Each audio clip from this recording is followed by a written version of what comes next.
Welcome to the West Coast, where the games are later and the stakes are greater. We're in Fresno as the Fuego are attempting to keep their season alive, and Charlotte are gazing covetously at points dropped above them. It's League One after hours on ESPN+. Well, folks, there is a real opportunity for both of these teams tonight as the teams above them all drew 5 through 1, all draws. The Independents can't finish higher than 6th, but they can close the gap. Amazingly, the Fuego can end up in a playoff spot tonight. They would tie with the Independents. The tiebreaker goes to goal difference after wins. They could end up in the playoffs tonight. It's all to play for here as the season comes to a close. Our first player to watch, who else but the Bulgarian Vilian Bijev. 3 goals, 5 goals, 3 assists. Look at this wacky one in the 3-3 game at the beginning of the season. Martin Vasquez says he wants to see more from the Bulgarian. We very well could tonight. He thinks there's more in the tank. On the flip side, we have another incredible attacker in Corey Bennett for the Independents. He dominated the last time these two teams met. A hat trick on July 29th as they downed the Fuego after drawing them at home at the beginning of the year. He's got 9 on the season, 3 assists, as well as 1 in the last game, so he is in form. Watch out for the Jamaican tonight. He's the 7th top scorer in League One. All to play for here. No one's eliminated from the playoff picture. These teams can move up. Valley still alive. Can they get the win tonight? We'll have it for you. Fresno Soccer Stadium right after this on ESPN+.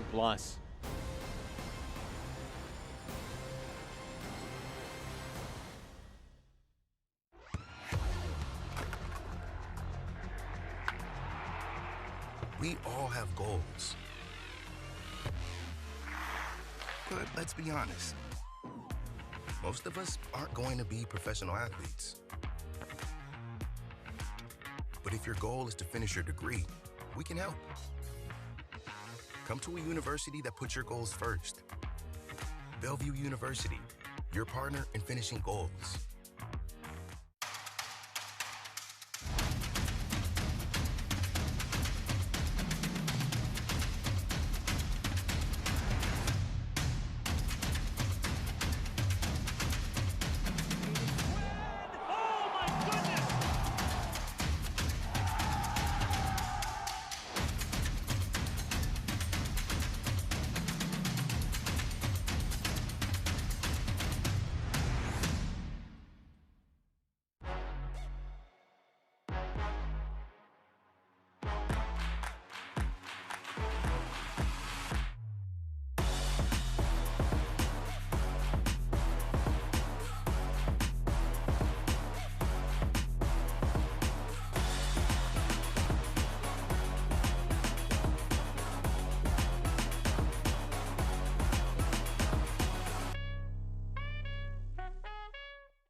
Trying to take down their rival. The legend has done it again here in Sacramento.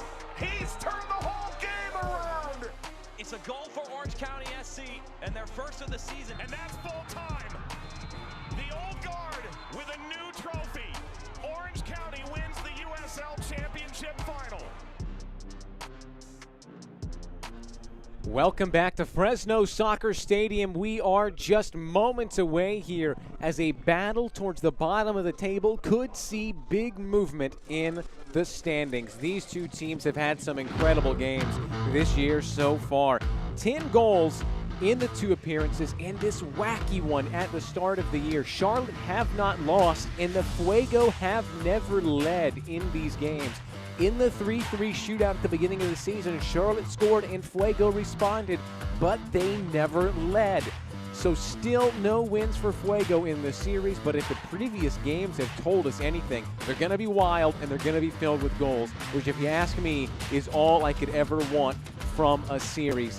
This credible goal wrapped up a crazy game, probably the best one of the year. Martin Vasquez lineup, you can see here. Falk, Ramos, and Dabo in the middle. Bijev over on the right. Ant-Man is back. That's the big one. He's been out with injury for so long. Puts Mitch North onto the bench.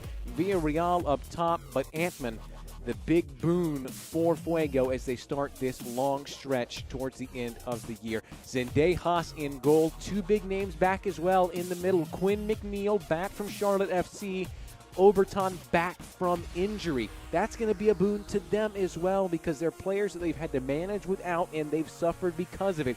Just 1 win in their last 5. That was last time out against the Triumph, 2-1. So can these 2 in the middle propel the Independents on the road trip to the West over the Fuego? We're just about ready to go here, folks.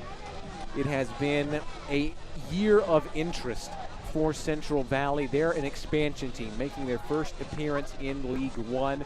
They got 4 wins in their last 10. The numbers themselves don't look great, but because they've gotten so many games in the bank, in their back pocket, they've still got a chance. And not only that, they control their own destiny. They got a magic number. It's 19. If they secure 19 points, they're in. They don't need anyone else to do anything. They can book their own spot, but it starts here. It'll be the Bulgarian Bijev to get us underway from Fresno State Soccer Stadium. There's the whistle, and we are underway. Samantha Martinez, our head referee tonight. Central Valley and Charlotte. So things don't look quite the way that they could for Charlotte because of results in other games. There was an instance in which they could jump up above other teams, but because of the way things went, they're going to be locked down in 6th even with a win, and it could get worse as well if they don't. My name is Zach Burley. Delighted you joined us for the nightcap, the only game in League One going on right now. Some interesting results earlier today as NCFC, down towards the bottom of the table, beat Madison 2-1, a crazy 2-2 draw in Chattanooga, and then a 1-1 draw Omaha, leaving it late as the Greenville Triumph come back to tie it up. So not very often do you see that many draws, and especially 5-1, all teams dropping points. Just means that we basically postponed all of our postseason discussions to next week. Nothing has really changed, honestly. Which just sets us up for dynamite finish. It's just amazing that out of the 11 teams with 4 weeks to go, no one's eliminated, and I mean no one. Oberton. He's been out for quite a while. Only managed 10 starts and 11 appearances this season. A very experienced Frenchman.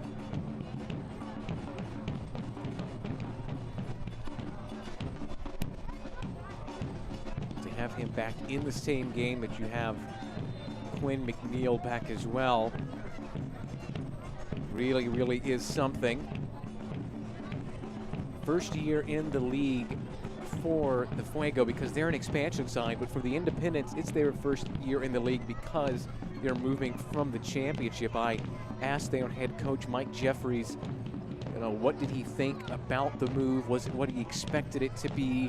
Of course, there was going to be a lot of factors undetermined, and he said, well, the travel's harder, the facilities have been solid, and he thought it was going to be a little bit more development-based. He thought there was going to be tons of young kids out there, but he said there's a ton of experienced players who are difference makers, game changers, paired in with the youth and inexperience. Great ball, Bijev onside, takes it himself. It's a tame effort, and Zendejas is going to be able to gobble it up. Not sure if he didn't catch it quite right, but in the end, expect more from Bijev. We'll see it here. Just gets off on the shoulder of Acosta and just doesn't strike all the way through it.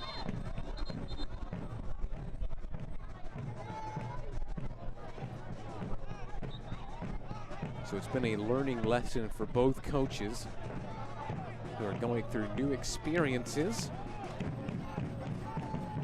I asked a very similar question to Central Valley head coach Martin Vasquez about what he thought of the League One. This is a risky pass, intercepted. Oberton, layoff for McNeil. Cut across, and punched away from a tight angle. Can you believe it's gone in? The offside flag will say no good. But a real scramble as Antman can't keep it in on the rebound. Let's take a look here. McNeil slides it out wide.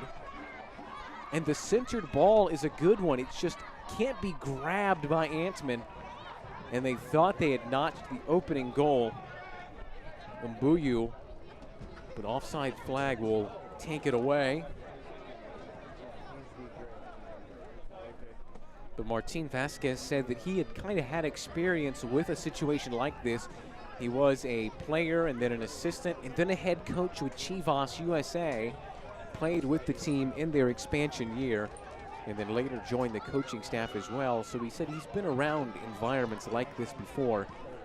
So it does give him something to build off of. He's very happy with the way things have gone. Once again, risky passing, and Corey Bennett is sniffing it out. So the fact that they are in this position at the end of the year with the opportunity to get 3 points is a great testament to the work they've put in. Falk deflected out. End-to-end action so far. Bijev.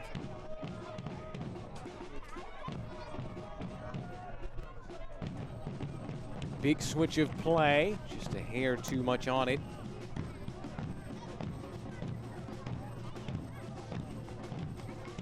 Celebrating its 75th anniversary, Select is proud to be the official match ball supplier of the USL League One. Choose what you play with at www.selectsportamerica.com. Select, League's choice, player's choice.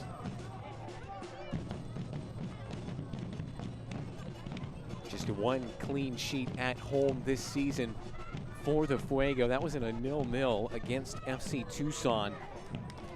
Home games haven't been their bread and butter this year. It's actually been on the road where they've thrived. They've got the second best points per game record on the road of any team in the league at 1.55 points per game.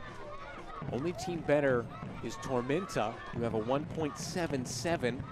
You compare that, 1.55 on the road, 1.08 at home.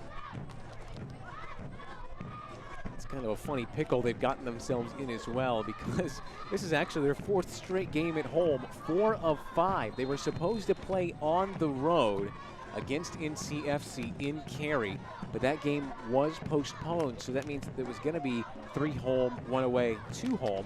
Now you got 5 straight.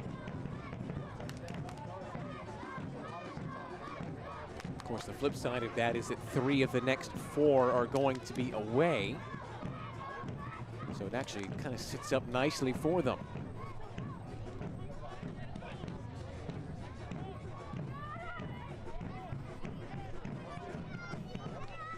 Sis out wide.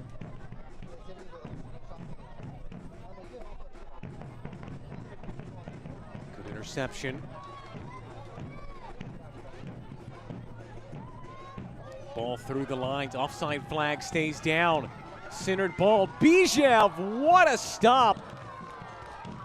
Zendejas says no. Quick reaction save.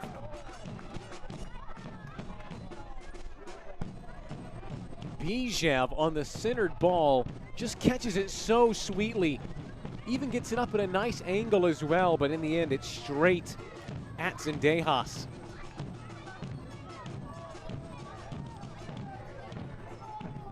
47 saves on the year, make that now 48. Antman. Both of these goalkeepers have missed time this season.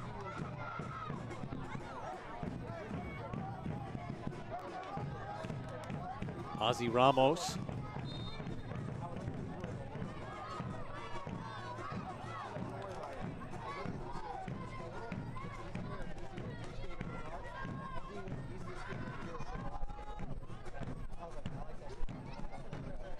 Sam Strong. Ramos picking up start number 24 on the year. One of the mainstays in the Central Valley midfield.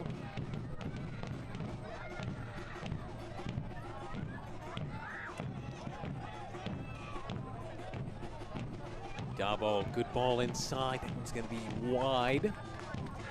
Despite the fact that this is meeting number 2 between these teams, this is the first time they've met in Fresno. Very beginning of the season in Charlotte, 3-3. And in July, 4-0. Coach Mike Jeffrey says there's not a whole lot you can take from that game because they were just so dominant. He knows that that one's not going to be anything like this one.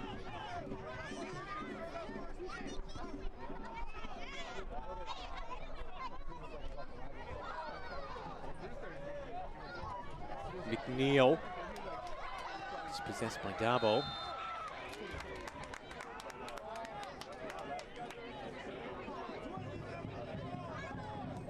It's a good look at Corey Bennett. As we see this foul. Just a foot left in by the Jamaican. He and Mbuyu both on 9 goals.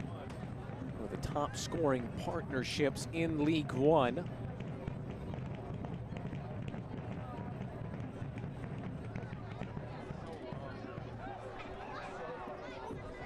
Fanciful play on the ground.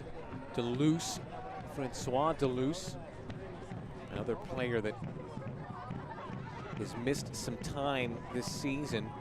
Missed 8 game weeks, 9 games. Got 85 minutes in the match against Tucson, which was his first since July. So the players are all coming back at just the right time for the Fuego. Santos.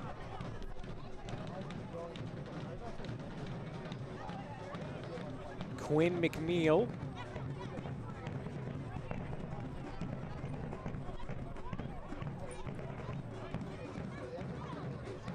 McNeil, who started the season with the Independents, made 10 starts. Toe poked out to Santos. Had a very productive spell as well here during his first stint. A game-winning assist and a game-winning goal.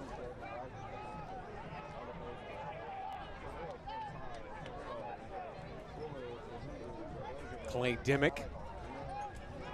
The layoff from Overton.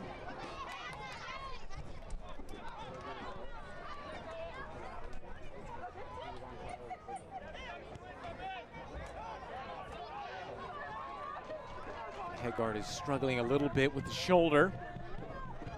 Beautiful ball through the lines. And the referee is going to give a penalty here under advisement from the assistant referee on the far side.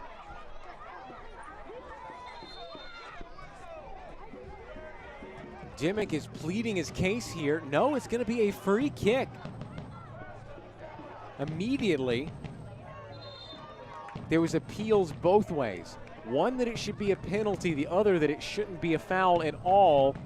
And that is a high wire act over there. Right on the edge of the box. You can see even our referee Martinez thought that it was going to be a penalty kick before getting more word from the AR on the far side. I do think it's probably right to put it on the line.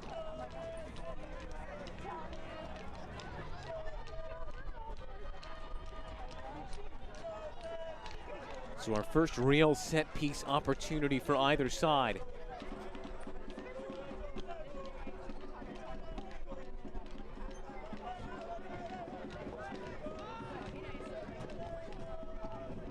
Three bodies in green stacked on the penalty spot.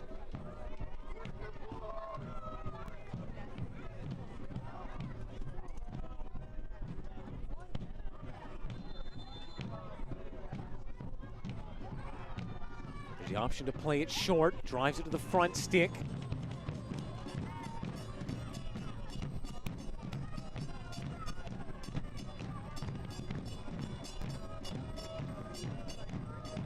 Nothing more than a throw.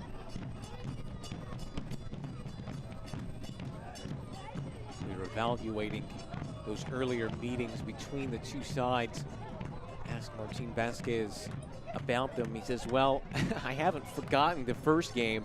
I can't forget the second.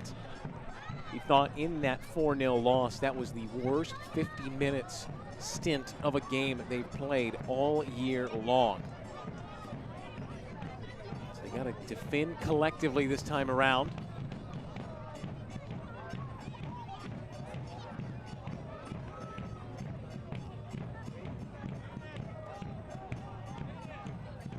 Then a pullback, notices the referee. Good look at the first half goals. 20 for the Charlotte Independents.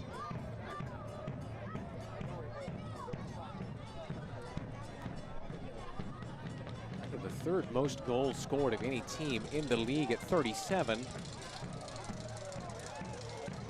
So they're a dangerous one. You look at them and say they're in 6th, right on the playoff bubble. Touch a little too heavy on Antman.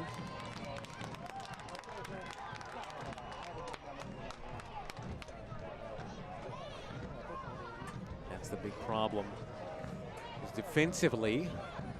They let in quite a few as well. Plus minus in the first half is 0. So despite scoring a good number, they've let in just as many, which if you're keeping track isn't good. Bijev. Nice intervention by Dimick.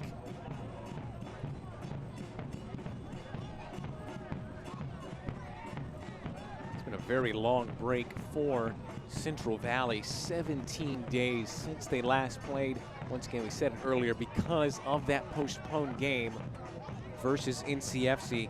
Last played 3-2 against Tucson.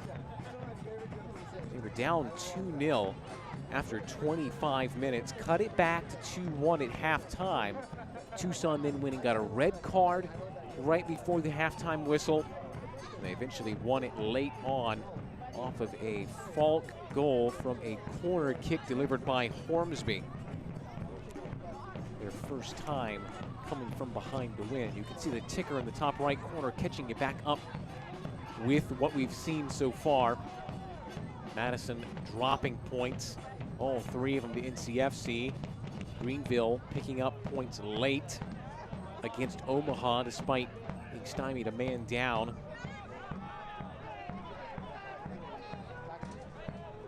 Whole game week, seen a lot of draws.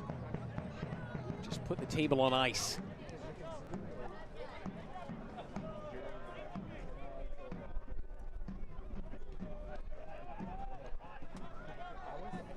Big movement is possible.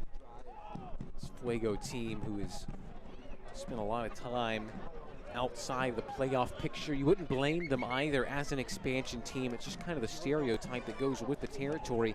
Well, they're going to have a rough first year, but they can put themselves in the heart of that playoff race. And remember, they're one of the only teams that can control their fate outside. I believe probably the only team outside of the playoff picture right now that controls their own fate. Good cutback. Beaten away right on the edge of the 6. Bijev lays it off. Once again, shot dragged wide. This time it's Ramos.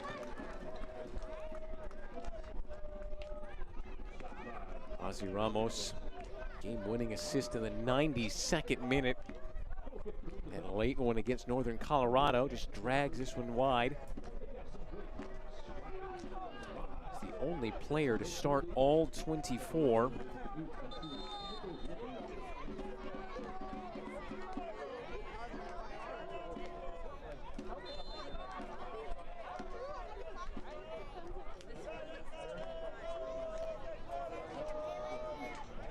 Dejas waves him forward.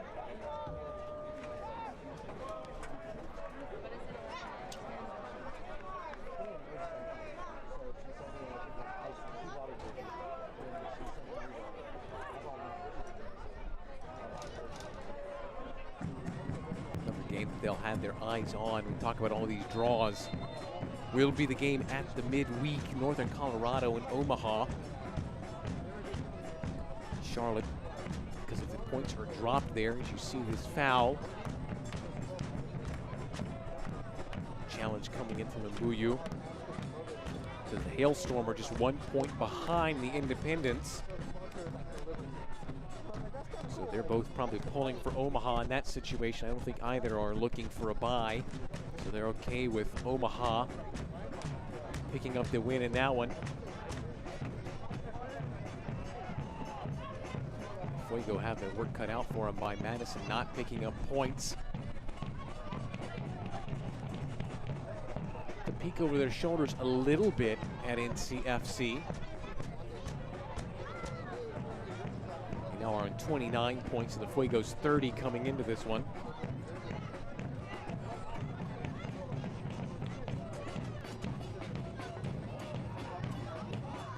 So many different calculations and ways that you can break things down. You start talking about tiebreakers, goal difference. This ball delivered over the top for Bijev. Offside flag brings it to a close. Coach Vasquez and Jeffries were in agreement that you just can't go through all the scenarios. You'll drive yourself crazy. In fact, we even posed a very specific scenario. If you take a look at Adrian Zendejas, look at that. With him, without him, he really has been integral. 1.4 points a game, just one when he's not there.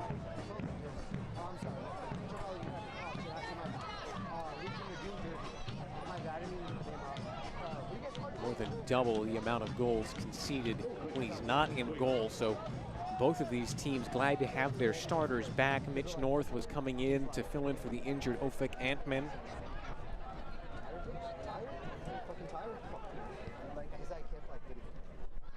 During this long break, Coach Vasquez said they had an inter-squad scrimmage. Very productive, he felt, in practice.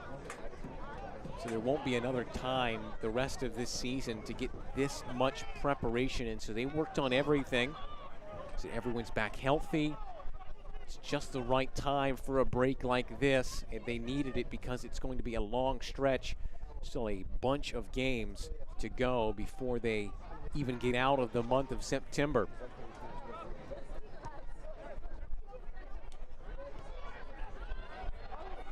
Ball over the top.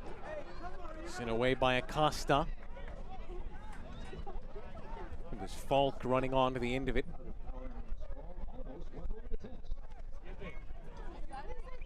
The Swede, who's made himself at home on the West Coast, started off his collegiate career at UVA, the Cavaliers. Transferred out to UC Irvine.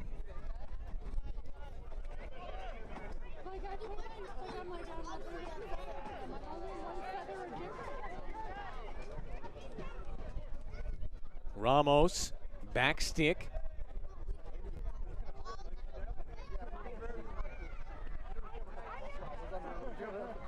The Zendejas save, the best opportunity either way. Neither side really able to stamp their name on this one as we reach the halfway point. Falk out for Bijev.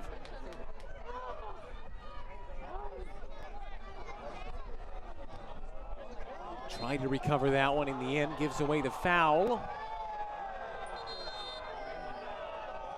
And the ball taken as well by Francois Deleuze. I believe it's just maybe the trailing leg that actually catches Bennett.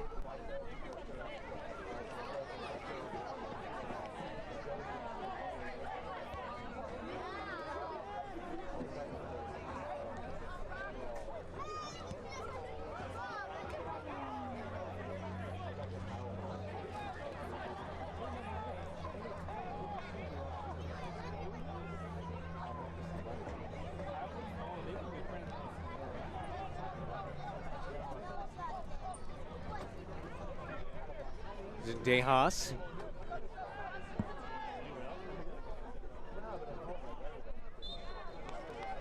Worked themselves into trouble there.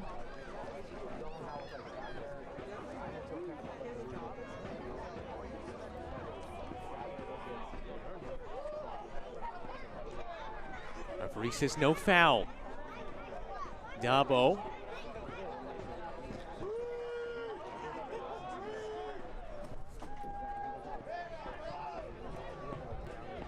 Lob over the top. And an easy one for Zendejas. Coming in to take a look at Mike Jeffries. The career it's been for him. Played his college soccer at Duke. Herman Trophy winner, All-American in '83. Actually went to the NCAA championship in '82. They lost in 8 overtimes. You heard me right, 8 overtimes. A goal by Greg Thompson in the 159th minute. And you know what's crazy? That's not even the longest game in collegiate soccer history. You have to go 3 years into the future.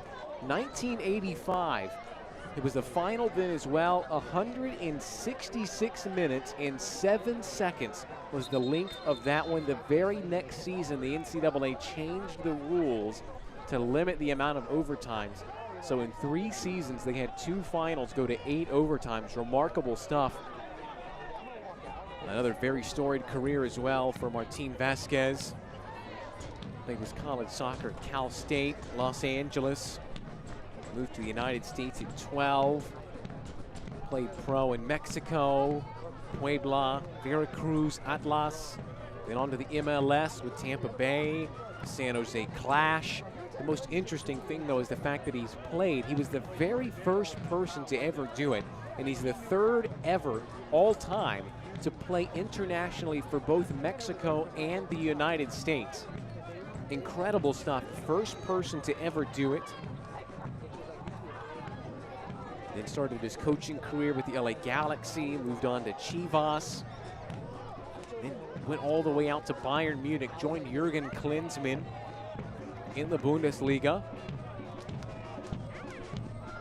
It's been quite a long journey to get him here. Whipped into the back stick over everybody, a stinging shot. Rebound, cleared away by Mbuyu. Zendejas having to get the gloves twice here on 2 big stops.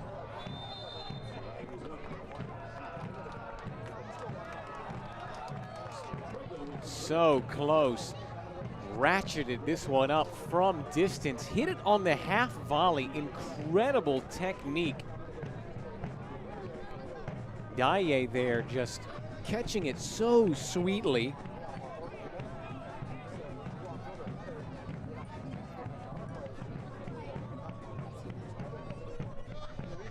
Another long trip for Mike Jeffries and the Independents. Had a nice, fun conversation. Asked him what he was going to be reading on his flight out here. You see the layoff to Villarreal. Foul over the back. Asked him what he was going to be reading on the way out here. He listed me the book Humble Pi, which is a book about mathematical errors. Pi is spelled P-I, you know, like the 3.14159. You see the foul in there. That really doesn't surprise me when you know a little bit about Mike Jeffries. He was a double major at Duke in electrical engineering and public policy. This guy is a thinker.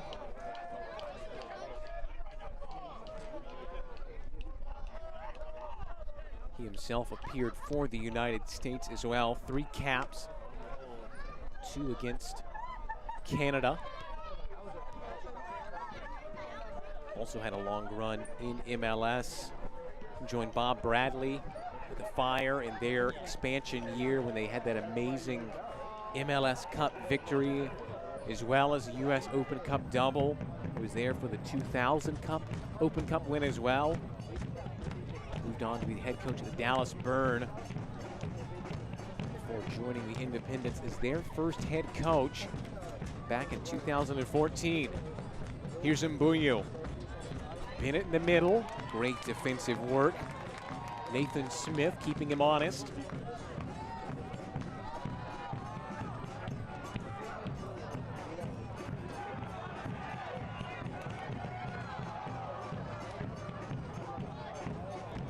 There's not been a real rhythm about this one yet.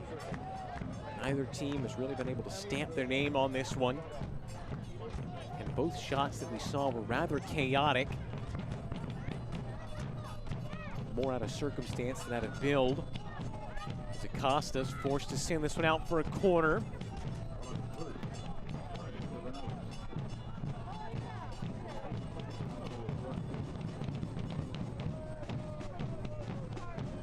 kick brought to you by El Mexicano as Ozzy Ramos jogs over to take it. Played his college ball out on the West Coast as well. San Diego State for 2 seasons and then Seattle University. 2 assists for him on the season.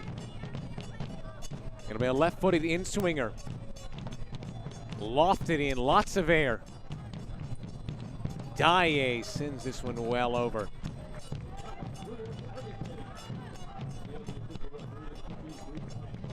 Dye, goal against Tucson last time out as we take another look at the delivery.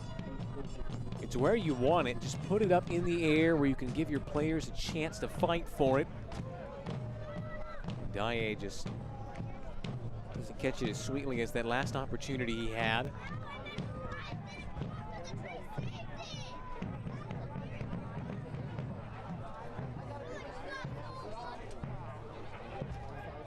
Reaching now the half-hour mark of half number 1.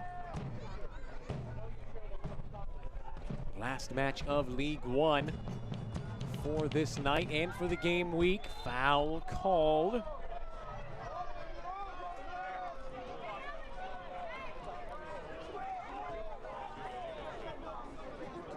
Offside, excuse me.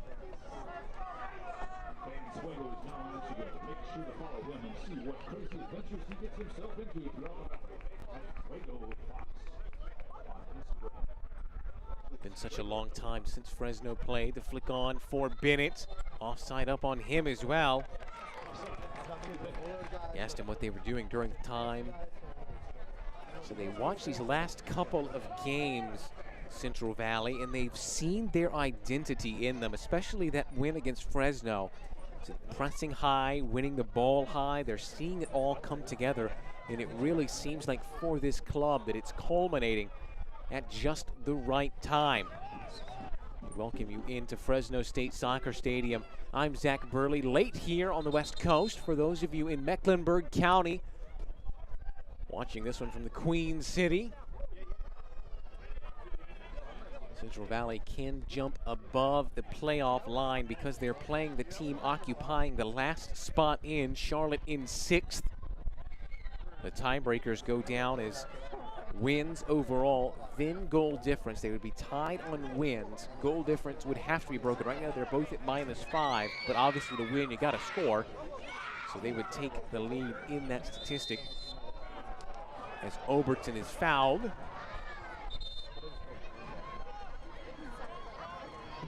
These whistles have made the game very choppy.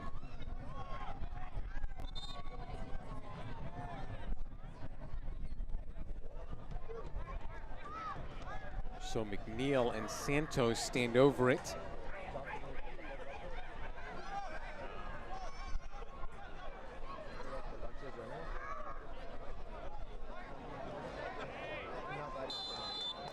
Haggard has come over as well. McNeil peels off.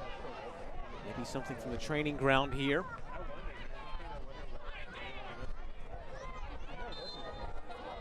Villarreal saying he didn't mark it. Haggard into the box. A lot of under that one.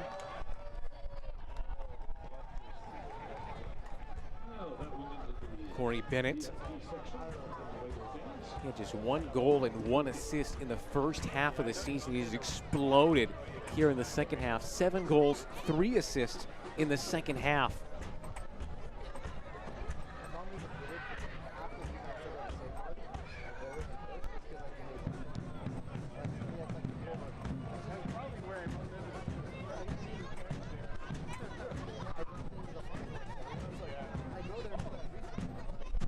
Fresno, the fact that they have an opportunity at the playoffs is incredible given their start. Villarreal takes it himself. Zendejas, Bijev. The nice flick is Zendejas again. A quick fire double save to deny Villarreal, and then Bijev just has this pop from distance, and he was lurking here. Nice little move to work it onto his right foot. Zendejas, the busiest and most notable performance put in by any of the players so far. Mbuyu wins a corner kick for his side. Trying to stretch out here.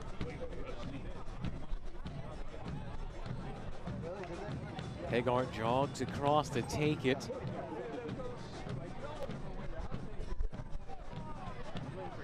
Started each of the last 4, Chris Haggard.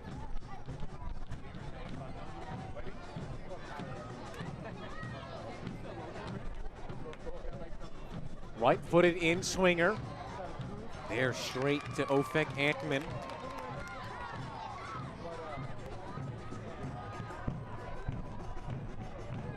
Bishev goes up.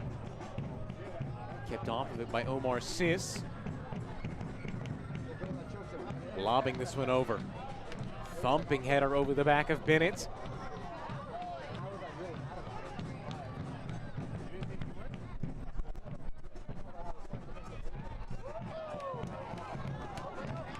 Kept in play just so by Vera.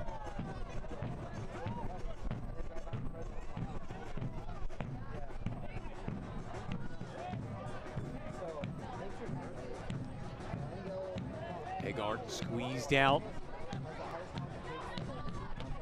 Shuffles it onto his left and draws the foul. It'll be yellow out. Not sure if it was Davo or Deleuze, and a second yellow is given out as well during that exchange.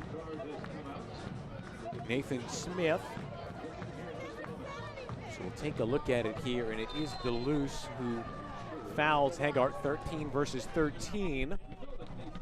And then Smith had something to say about it, which is what earns him the yellow.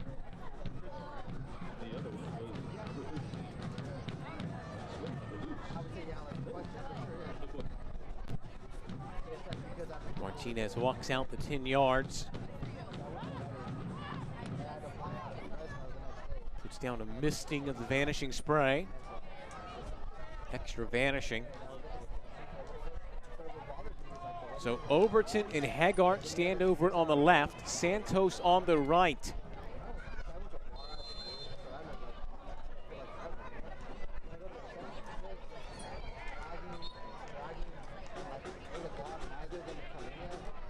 So she's gonna have to walk back out the 10 yards because Haggard moved the ball.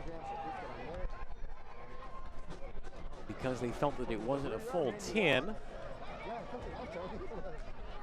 So Haggard or Overton.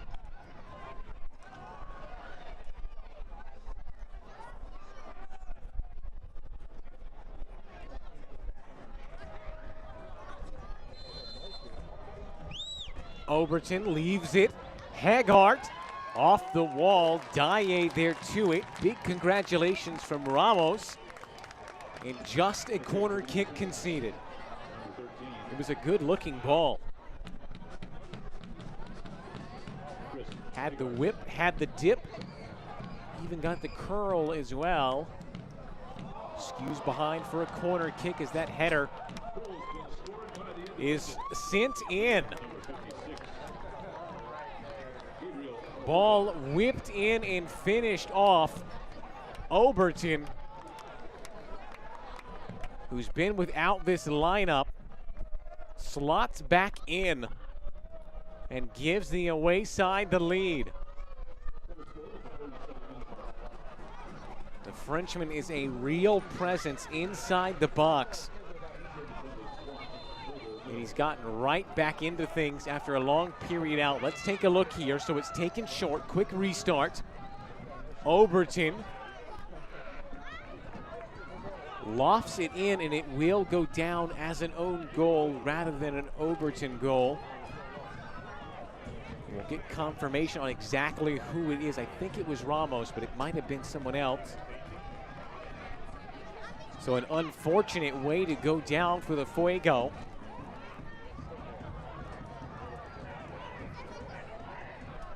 Even worse time to get it as well.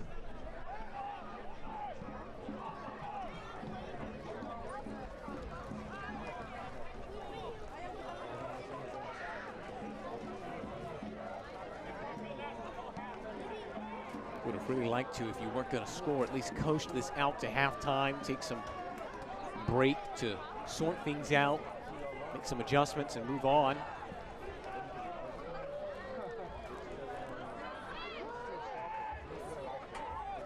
halftime team talk starting to look a lot different for Martin Vasquez. Dye on the end of this one strikes it wide. Took the challenge on himself from Acosta.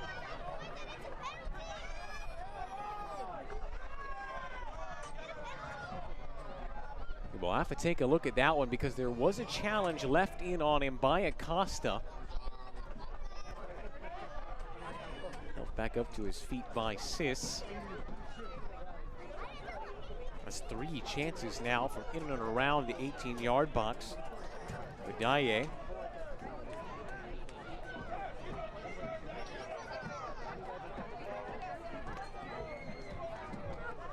Drafted 15th overall by the Red Bulls after playing collegiately for Louisville.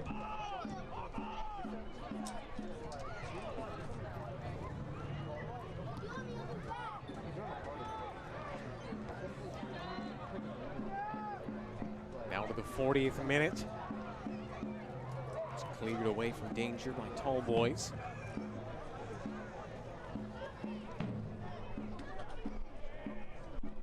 Final 5 minutes of half number 1 in Fresno. As it stands, the Independents on the road, their longest road trip of the season, have snatched the lead thanks to a fortuitous service in off a quick restart. Once again, another set-piece goal. That's been the story of League One recently. We got confirmation. It's Victor Falk with the own goal sent in by Oberton. And it just seems like set pieces are the way to the back of the net. They've been coming in bunches as of late.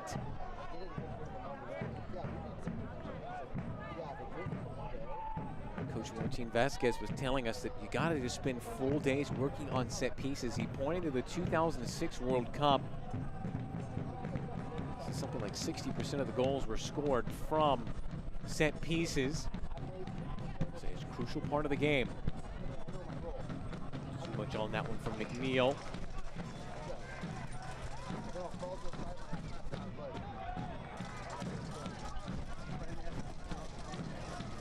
So they've been on both sides of set pieces this season, Central Valley, both the winning and losing side.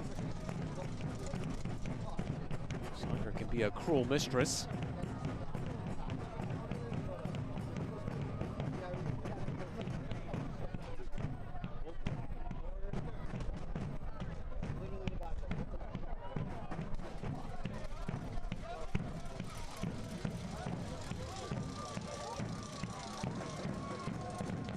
Dabo had an assist in the last game against Tucson.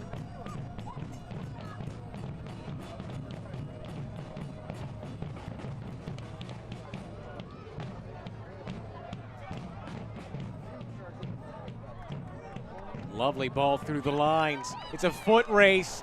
Bennett one-on-one, skips the goalkeeper and slots it into an empty net. That man does it again. Double-digit goals for the Jamaican.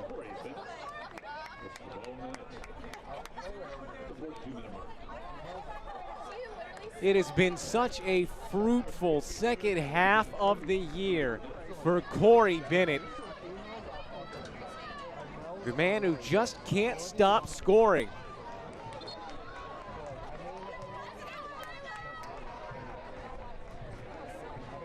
He's come back to haunt Central Valley again. He got a hat trick when these two teams met last time. Says thank you very much. Cheeky little chip, and it's 2-0.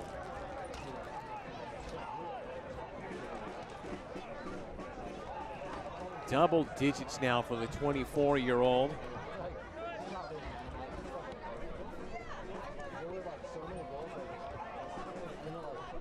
Well, they've dug themselves a goal to Fuego. There is a path to the playoffs for them, but it's a narrow one. Bijou.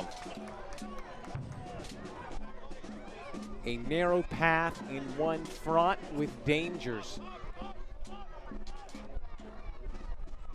So interesting to look at strength of schedule coming into these last games.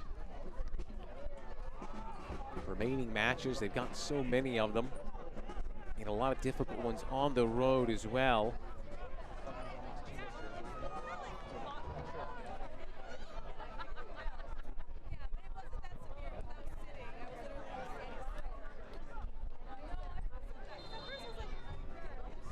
Be a throw here for the Independents.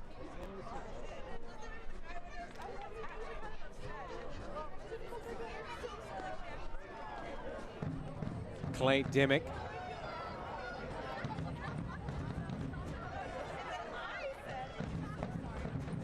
Overton, similar delivery from last time. This time it trickles on one side of the post that they prefer. So we approach stoppage time in half number 1.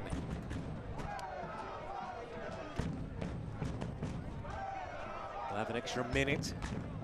Compensate for those 2 goals scored.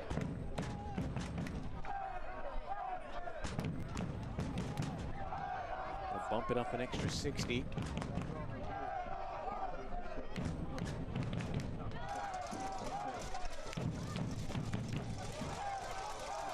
Off of Dimmick. He's liked what he's seen so far. Mike Jeffries.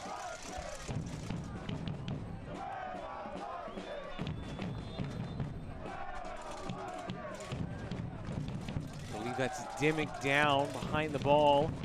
And the yellow card's going to come out. It's been issued to Jose Villarreal.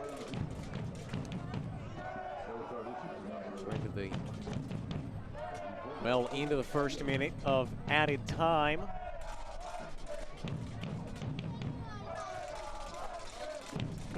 It's not the best record when tied at halftime for Charlotte, but when they lead at halftime, they have not lost. 6 wins, 1 draw when leading at the interval.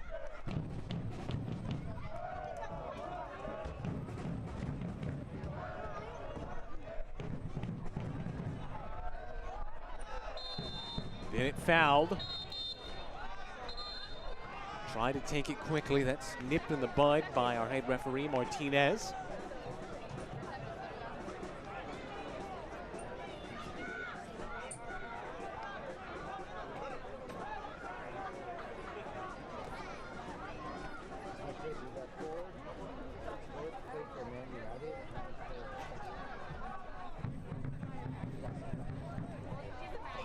Daye is struggling a little bit. So maybe one last meaningful play before we get to the halftime whistle. And that will do it. Well, Fuego have dug themselves a hole, an own goal, and then a breakaway chance from Bennett puts the away side up by 2. But if this week has told you anything, it is all possible in League One. Big 45 minutes coming up for the Fuego as they try and keep their playoff hopes alive. As of right now, it's all going according to plan for the Independents. A lot coming up for you at the halftime break. Stick with us. The Nightcap on ESPN+.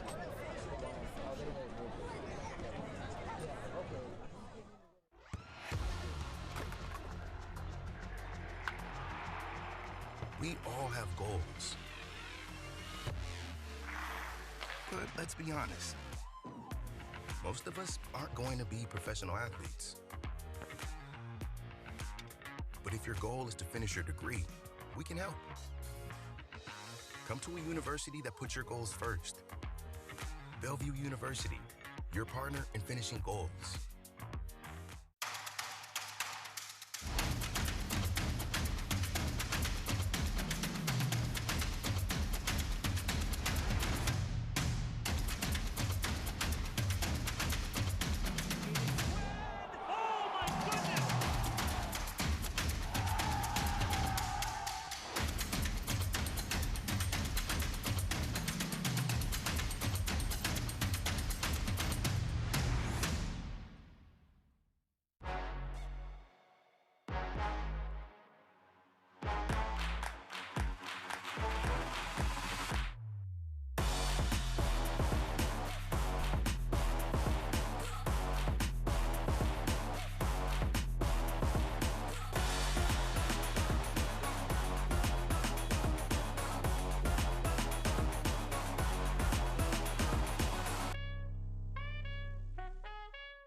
goal for Orange County SC, and their first of the season. And that's full time.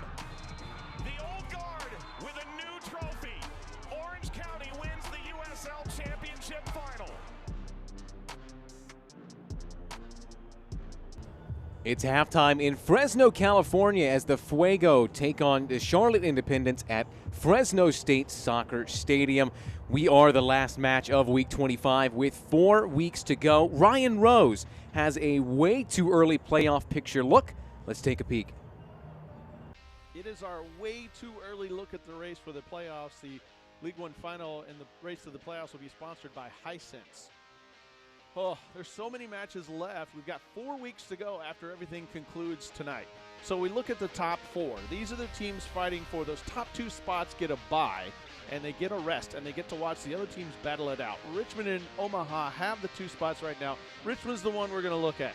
44 points, they can't fall out of first no matter what happens, but they can also be the first team to guarantee a playoff spot. If Madison and Charlotte do not win today and Richmond wins, they secure a playoff berth. They're the only team that can do that this weekend. 59 max points, they're in great shape. Couple of road matches there to start October, so watch out for a speed bump there, finishing with Greenville at home. Thank you, schedule makers, for that. Omaha, they've got to go to Northern Colorado. Then they're at North Carolina. Those are 2 trips for Omaha that can jump up and bite you, but they finish at home at Tormenta Fuego. If Omaha's in good shape, maybe 4 points in the next week and a half, I like their chances of getting a top 2 seed. Greenville's going to be right there on their heels, though. The match tonight really sets the tone for what's to come. At Northern Colorado, then a couple of home matches to start October, then we mentioned the match at Richmond. Tormenta played last night, only got a point. That stymies them a little bit, that makes them catchable by Chattanooga in the 5 spot. We take a look at the next 5. There's Chattanooga right there, 1 game in hand on Tormenta. They play today, 36 points, 51 max points, and then a broken schedule. It's 3 road games out of 4 to finish. That is a little bit of an orange flag. Charlotte, 48 max points. They're in good shape there because of the games they have, and they play North Carolina twice. The easiest schedule to finish out. They're at Chattanooga. That's the big one, in addition to at Greenville. That's a tough stretch. Northern Colorado, 44 max points. They've got to win. Northern Colorado's got to win games. They only have 3 remaining, so they are the short stick. They will not play the final weekend. So when they play at Tucson at home on October the 8th, they're going to watch the rest of the league play it out. Madison, 32 points. I love the 47 max points. They have games in hand. They have some games coming up, but they got to win. At Fuego, at Tucson, some long road trips coming up for Madison. Look at the bottom 3. These teams really need to win out. When I'm talking there, Tucson and North Carolina, they have to win out. Even there, they might not make it. Central Valley has a ton of games in hand, but they're going to play them all at once. Look at that. They have 4 games, including tonight. They have 4 games prior to October 1st, so they're going to be exhausted. We'll see if they can do it. It's possible, but they're going to have to be road warriors and play a lot of matches. It's too early to look at this. There's so many matches. Just enjoy what we have. We do have more halftime coming up after the break. Stay with us.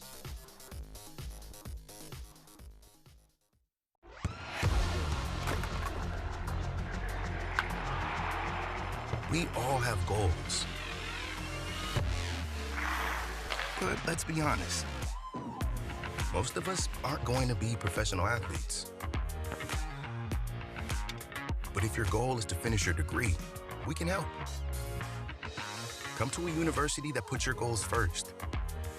Bellevue University, your partner in finishing goals.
County SC and their first of the season. And that's full time. The old guard with a new trophy. Orange County wins the USL Championship final.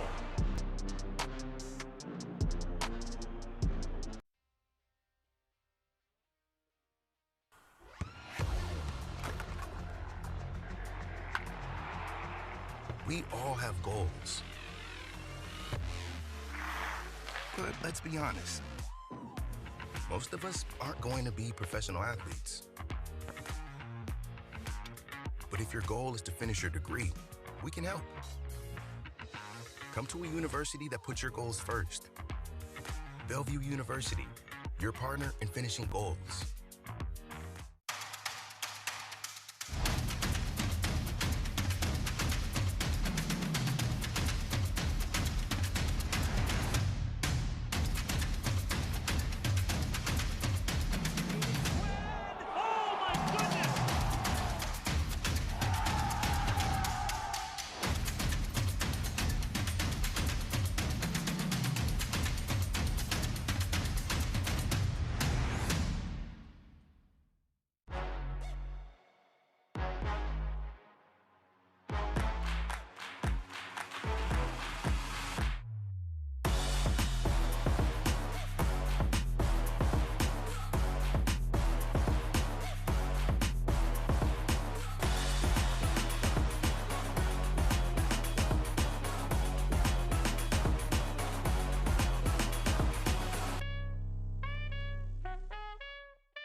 Trying to take down their rival. The legend has done it again here in Sacramento. He's turned the whole game around. It's a goal for Orange County SC and their first of the season. And that's full time. The old guard with a new trophy. Orange County wins the USL Championship final.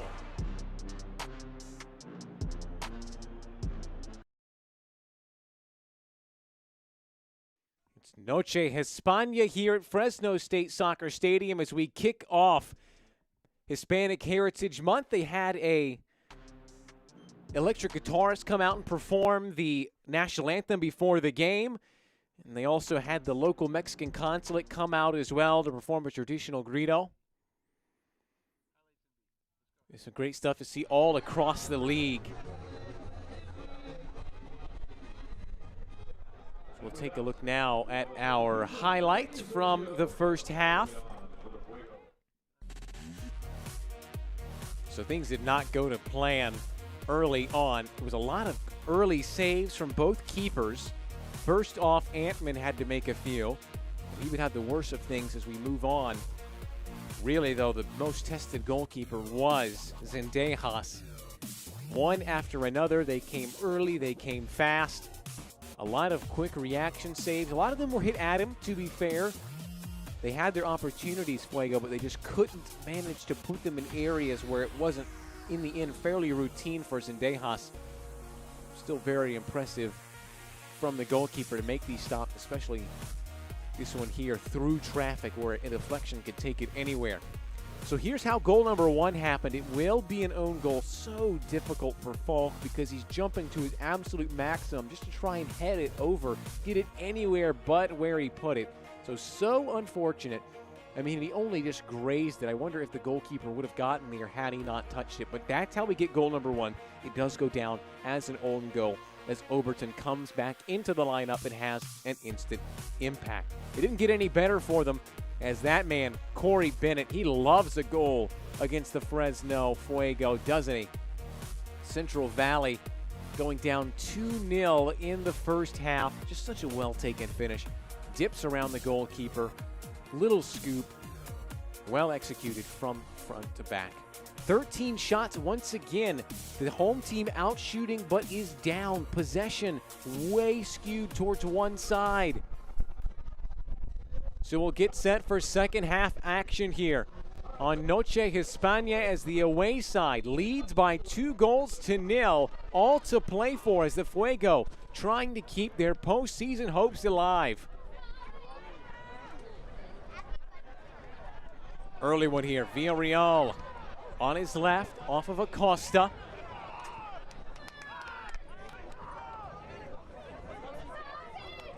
They're coming out of the gate swinging. For those of you who tuned in to the game earlier, Chattanooga Red Wolves and the Richmond Kickers, a very similar situation to that game, except the goals were split by the halftime whistle. There was one right before by Richmond, one right after by Richmond.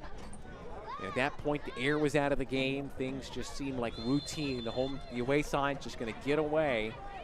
And then all it took was that one goal to totally change everything.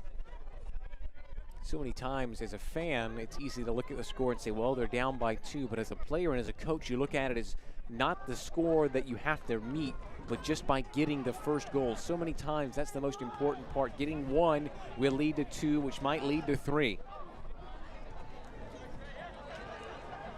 They've done enough. They've gotten the shots on target. They just haven't gotten them past Zendejas, which is easier said than done.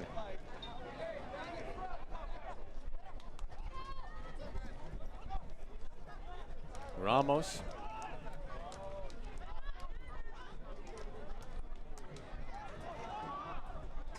Teeing up across. You can see Alexis Cerritos is on. He replaces Daye.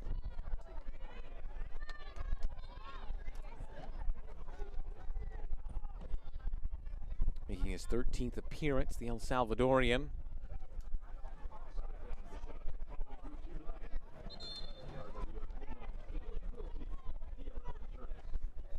So just to re-up the stakes for you, in case you missed it in the first half, as you can see Martin Vasquez prodding his side on here.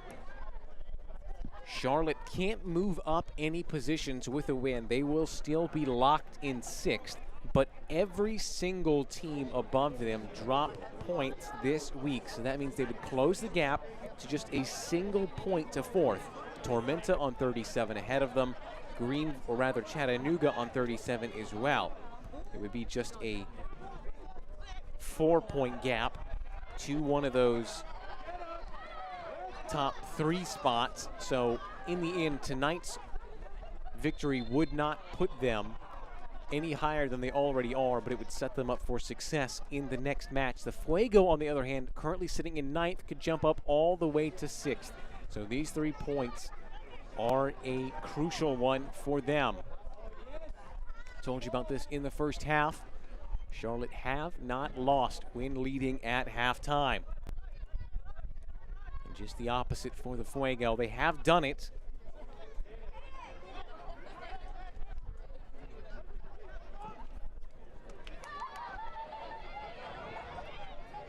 This one for Smith to chase.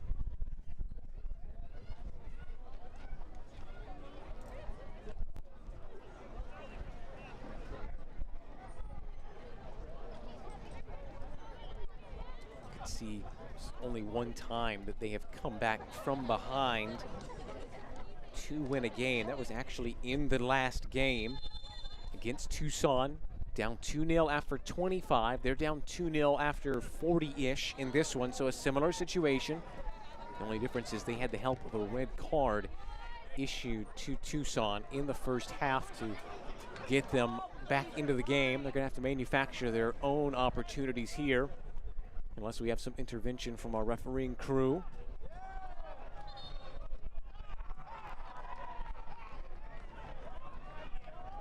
I believe they're going to give that as a foul. Saying there was a flick off on the throw. There's Mike Jeffries. Asked him what the dynamic was like this season with Charlotte FC. They got Quinn McNeil back. They've got Santos on loan from Charlotte FC as well. Kind of having players go up and down in this system, and he says on the field it's been a real plus. Obviously having the likes of players like Quinn McNeil and Koa Santos can only help you.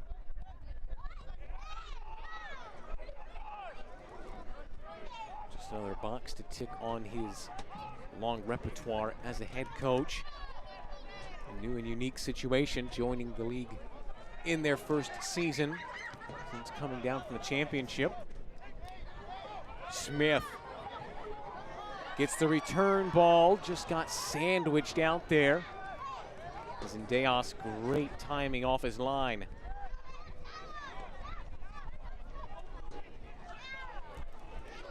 Nice layoff by Ramos. In the end, the defenders do just enough. Coach said that it's been a real plus to have such a solid keeper with such great communication.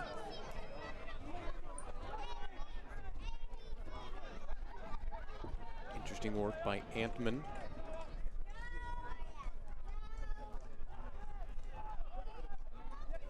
Bijev. Taking it himself.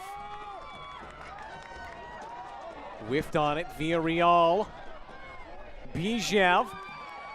Saved by Zendejas. Great shot by number 29, Alexis Cerritos. It's been the halftime substitute getting that shot away. Great overlapping run. In the end, Zendejas just been unstoppable so far. Alexis Cerritos.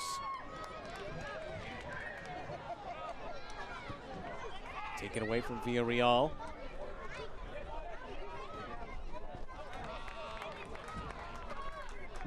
Won fairly by Smith.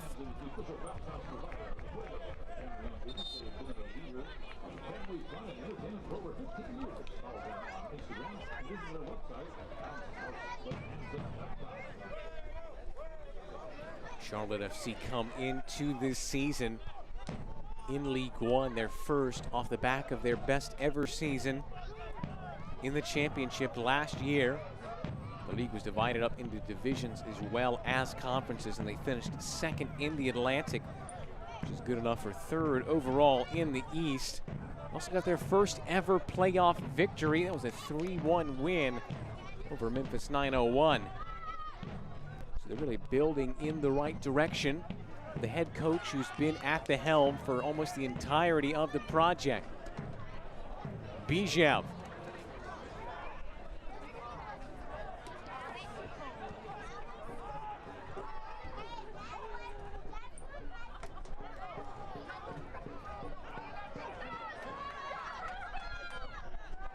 Nice footwork by Cerritos.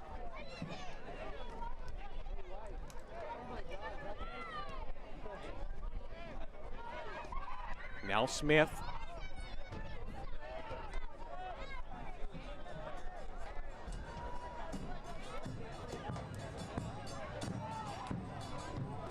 Cerritos.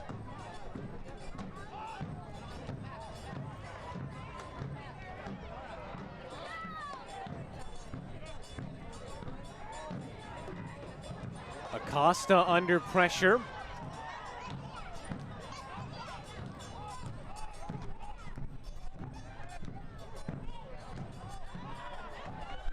Now Falk. There's Zendejas again.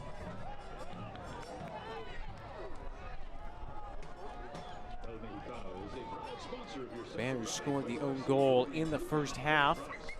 Got the game winner against Tucson late on.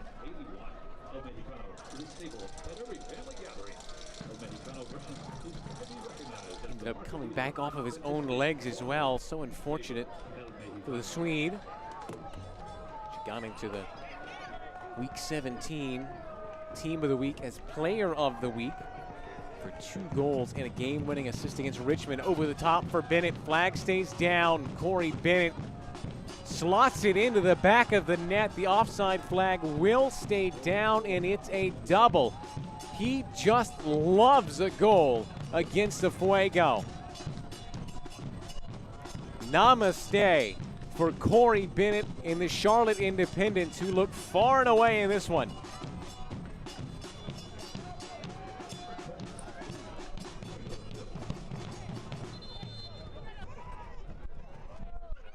Make that now 6 goals in the last 2. Just a great finish. Players were caught thinking it was going to be offside. That's 11 now as he continues to climb the scoring charts.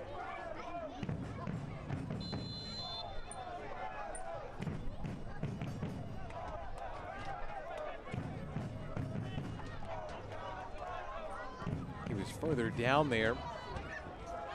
Not in the top 5 coming into tonight.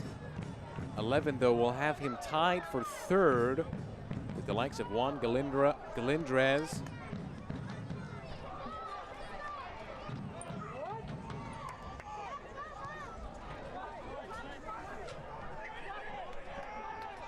So overall in the series, 13 goals scored. A 3-3, a 4-0, and now a 3-0.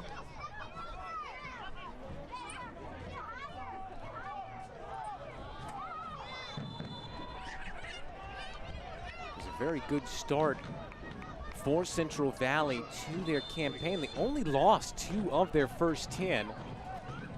5 wins, 3 draws, and 2 losses. Things kind of came off the rails in the middle of the year. They thought they had righted the ship right before this long break. Take a look at Corey Bennett. 3 seasons with Northeastern and the Huskies. 5 goals overall against the Fuego. Transferred 1 year to the Radford Highlanders.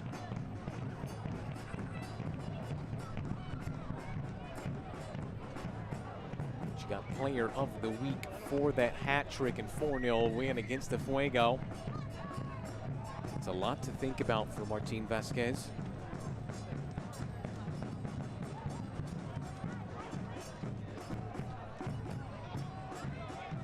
Still got a lot of games left to play, so this doesn't eliminate them.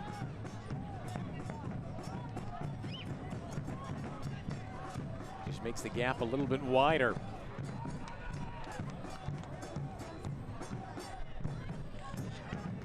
Overton. Excellent ball.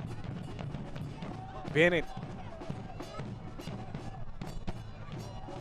Hegart, what a move, lays it off. The offside flag will blow it dead. It's contact with Antman. The yellow card comes out. So Tressor and Mbuyu now on 7 yellow cards. 1 more will mean a suspension for him.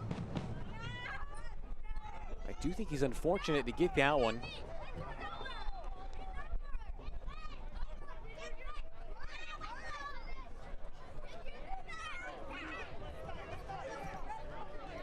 Mbuyu from the Democratic Republic of the Congo. Started out his career in USL with Orlando City B. So we'll take a look at it. So great move by Hegart, and then you can see the step. He is offside, and I think that's very harsh to give him a yellow there. He's just planting his foot down to take a step. Before that, he played at Trinity Baptist and then transferred to Liberty. Played for the Flames collegiately. He's had some big goals.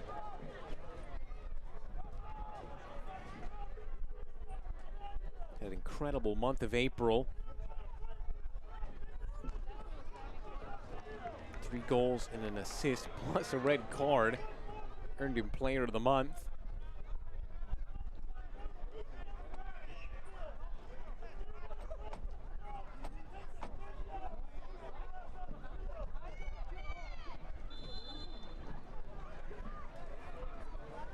Santos thrown in for Bennett.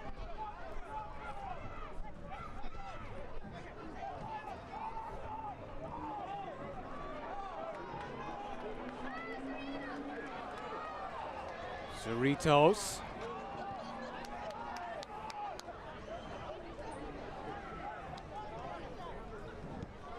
Santos on the ground. His pass is intercepted by Sam Strong.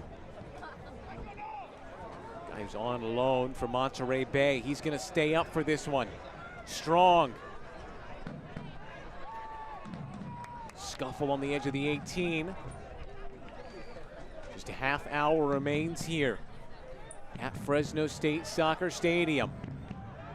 A confident 3-0 lead for the Charlotte Independents.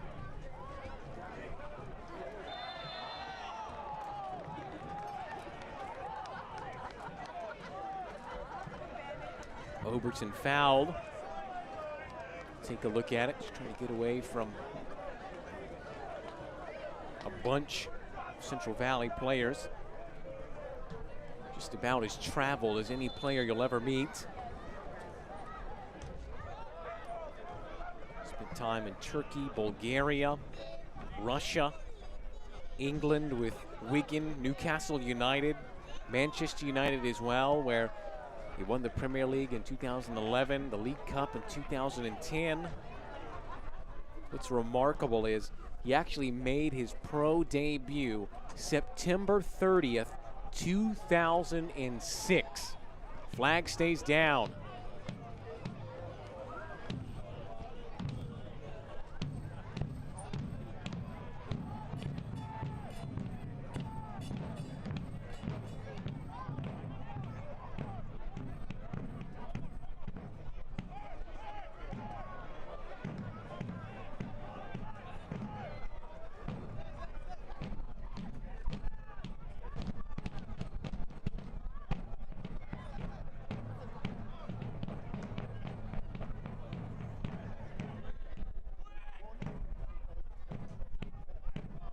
Sis.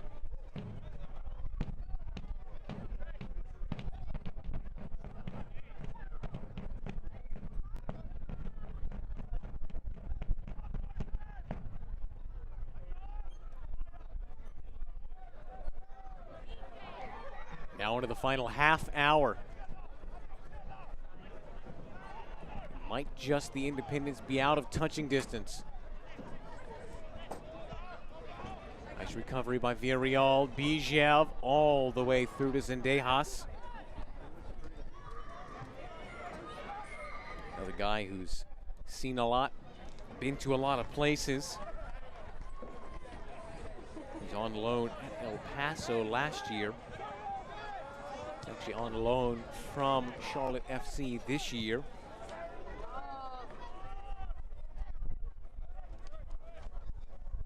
Risky business at the back.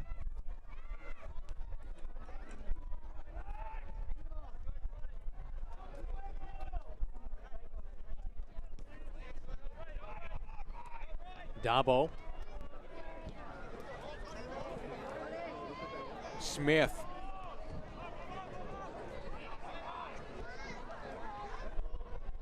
Falk. Wriggles his way through.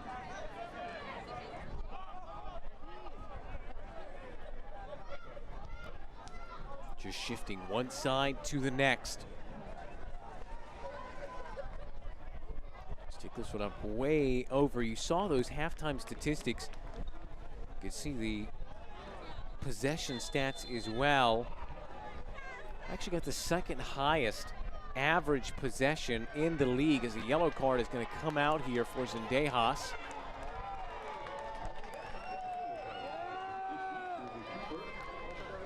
His fourth on the year. I've seen an increase of them, much to the chagrin of head coaches. Central Valley, both in the first half and the second half, have had that lead in possession. Second highest average of any team in the league at 52.6%. Oberton will go off.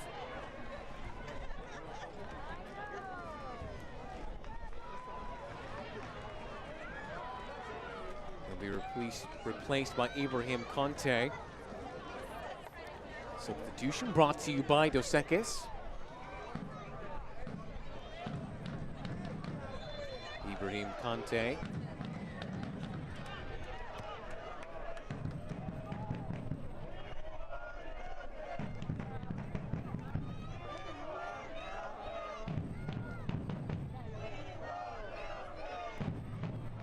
Hegart.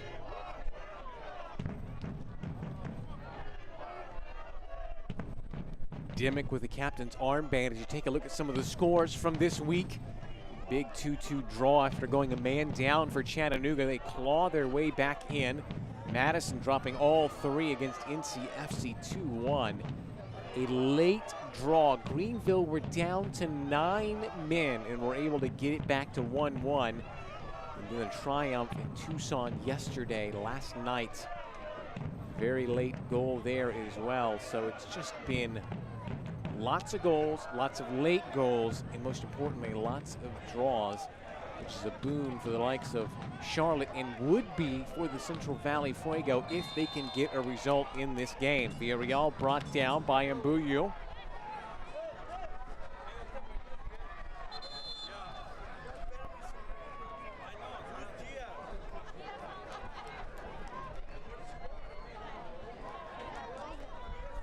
We'll take a look at it. Just touches the ball away, draws the contact. Clear foul.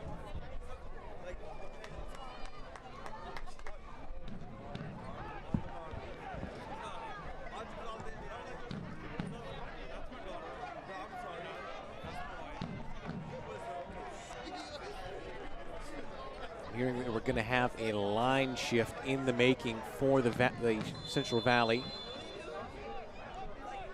We'll have to wait for the set piece. Ramos.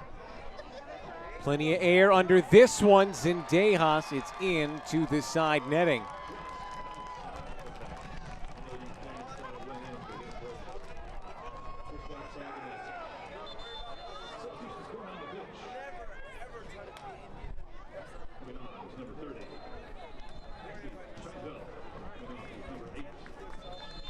Referee waving on those substitutions that we briefly mentioned earlier. As a conference is being had over here. So look at him. Maxie Shinfield will come on. Diego Casillas as well.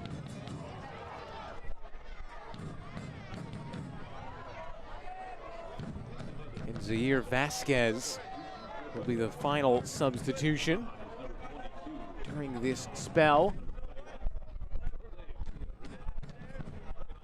I believe they had to bring on the crew to take a look at some blood that might have been on a player.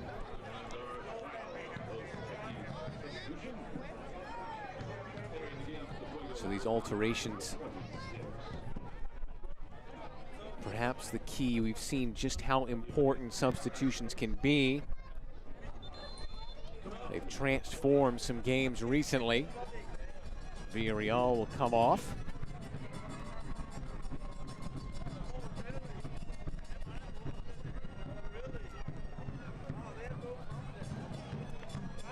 Take a look at the new signing. Zaire Vasquez was just announced the other day. Talked to Coach Martin Vasquez about the new signing as he'll replace Bijev. He said, well, he's been with the team training a lot recently, part of that academy system, and he said he knew with some of the depth that they were lacking because of injuries. Of course, they don't have Christian Cheney tonight because of yellow card suspension. So they needed some depth in that area, and they were impressed with him in practice. So they just brought him straight in. They've got the signing done, and now he's slotted in for his first appearance for the club.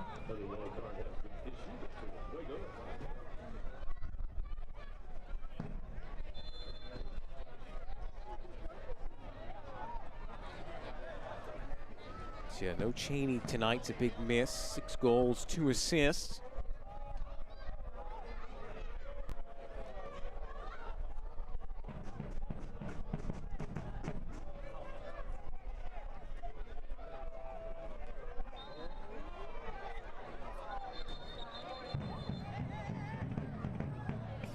Carson Tallboys was the one who had to come off, and he still remains off. So they're man down due to Tallboys having to go out for some medical treatment. Casillas, great ball outside. Smith, the cutback, leaves a player in his wake. Cerritos, beaten away by Dimmick.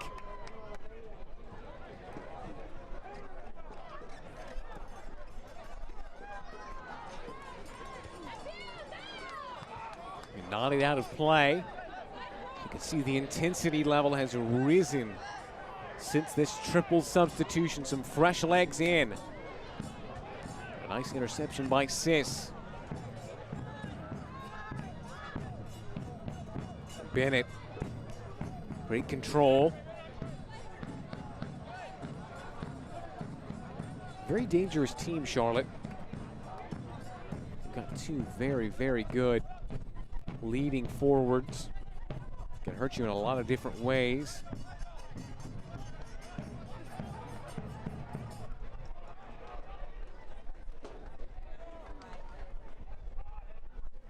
Tall Boys is back in. Just a brief time having to step out to receive some treatment.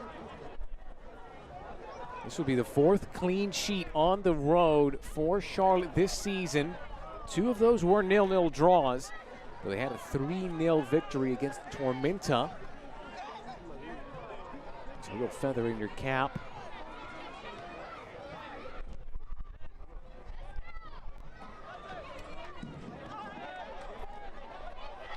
Won the ball fairly, says the referee. Ramos pings this one out to the far side. Showed just too much of it to Dimmick, or rather Santos.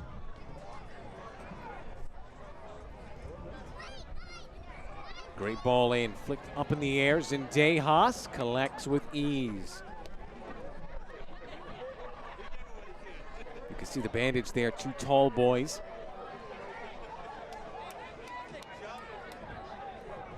Actually got his pro debut against the Fuego at the beginning of the year.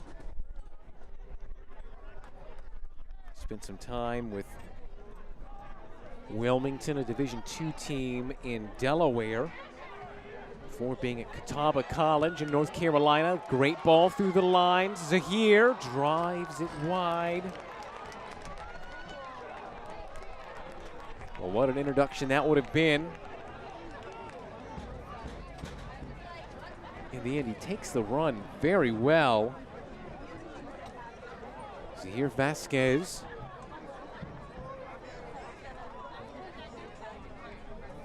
On his debut.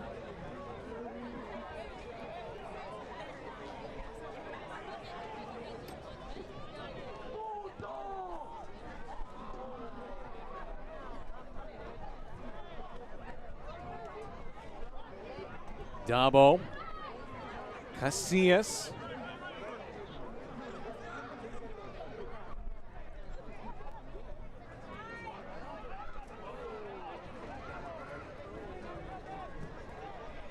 Casillas. Fanciful flick for the layoff.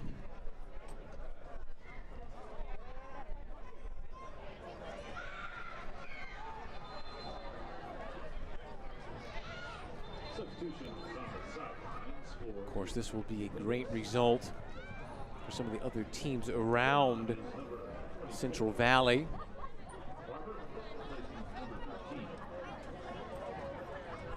Grayson Barber coming on alongside Thomas Maya. Buyu off.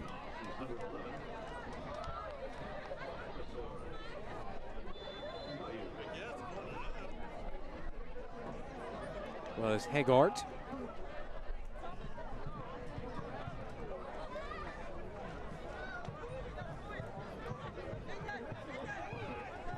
All of those substitutions brought to you by Dos Equis.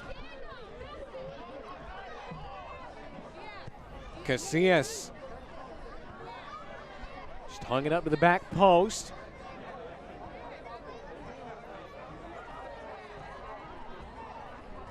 Cerritos will leave it for Vera.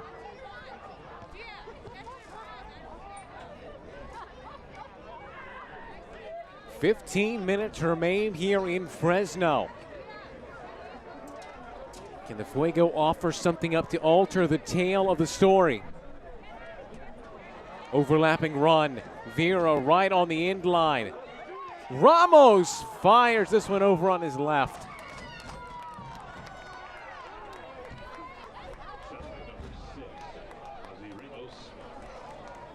very good ball. Great work to keep it in play.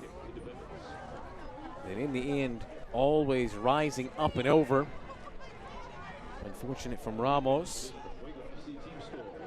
The second most minutes played of any player on the Fuego team at over 1,800.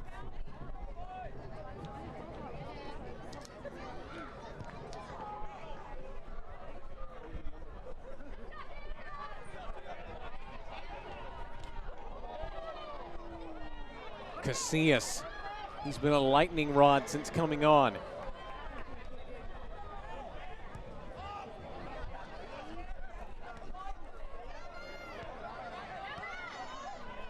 Strong.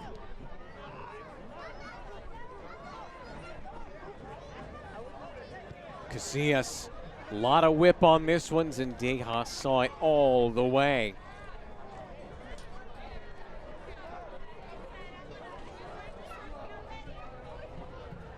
One of the things that Coach Jeffrey said they had to be good on tonight was those second balls. And I will say that Zendejas has not been letting up rebounds or opportunities off of those lobbed balls into the box. As much as they've done right on the attacking end, they've also mitigated those opportunities on the defensive end to mess up.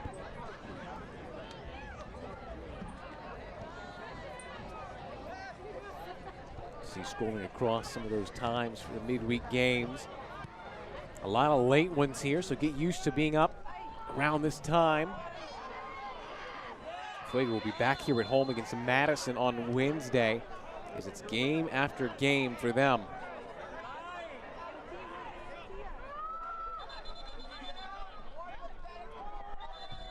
Corey Bennett, some words exchanged with Dabo.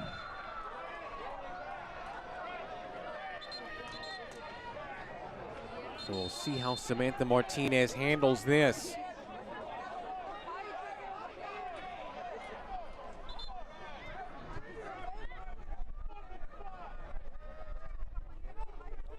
There was a flash point on one of those long balls. The Fuego players are pleading that it was an elbow stuck out by Bennett on DeLuce.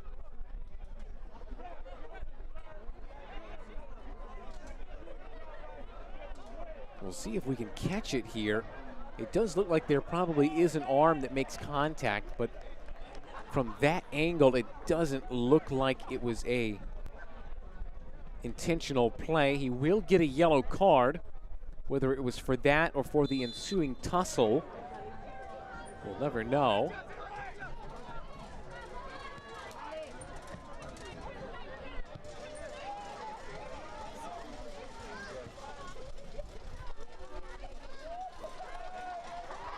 Winding this one up to the back stick.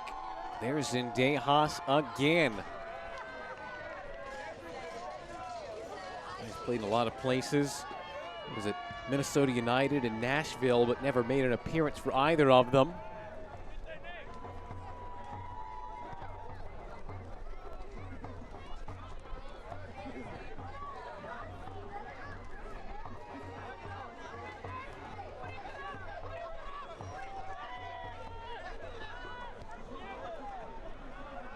DeLuce.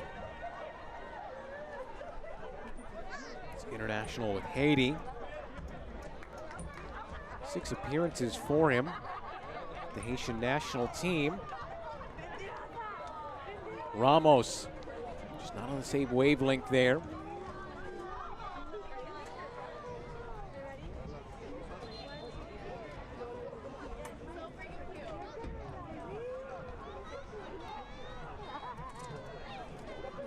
They'll leave it for tall boys. But a very good start to the season. Started 14 of the first 15 and then did not play for almost a month through the middle of June to the middle of August. He has just now 2 starts in the last 6. As we tick into the final 10 minutes here in Fresno.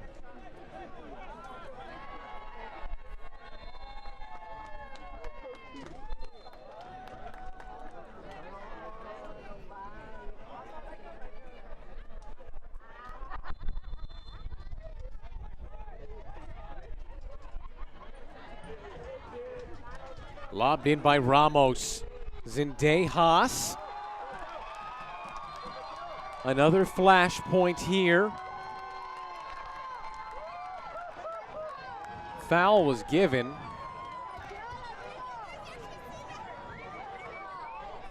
Zendejas went up for it, got a bump.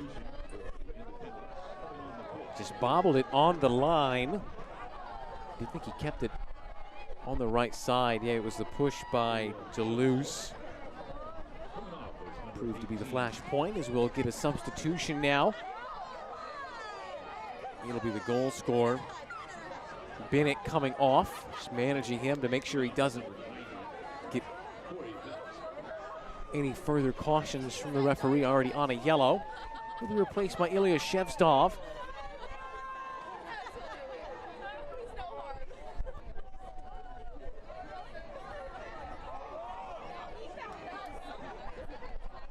Game-winning goal last time out against Greenville, the Ukrainian. Such an interesting story because he came from Desna Chernayev. He's on loan from Desna Chernayev. And if that name sounds familiar by any means, it was a city that was besieged during the early parts of this war in Ukraine. He actually plays at Yuri Gagarin Stadium, which was destroyed during the siege, both in World War II and during this one as well. So it's a historic stadium. There's actually an excellent video that just came out earlier this week with Andrei Yarmolenko as we take a look at this foul. Yarmolenko, who plays for West Ham and is a very famous Ukrainian player. I urge you to go and watch it because they show footage of the stadium where one whole stand has been destroyed. They just kind of show the area around it. It's one of 479 cultural monuments that have been destroyed during the war. So it's just such a crazy story to have a player like Shevstov here. Coach says that when they don't talk about it a whole lot, obviously, but they're there as a support group. It's very clear that he's happy to be playing, happy to be in the U.S. where there is at least some distance from the violence. It's been such a great sign of camaraderie around that Desna Chernayev club.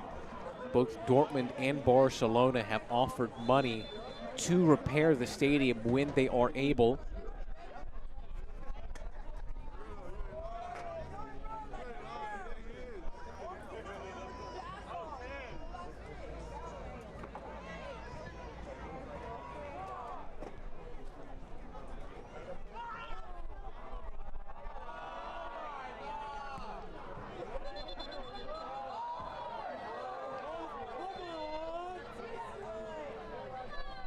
So now another player down.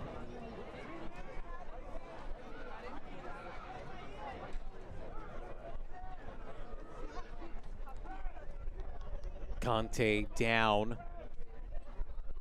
Michael Hornsby is on.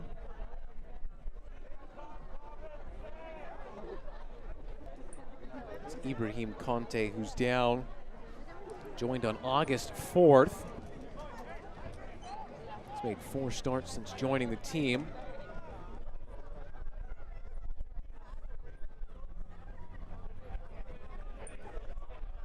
Coach Mike Jeffries said he's been really effective at winning those second balls, which has been a big focus for this team and a real successful notch on their belt during this particular match.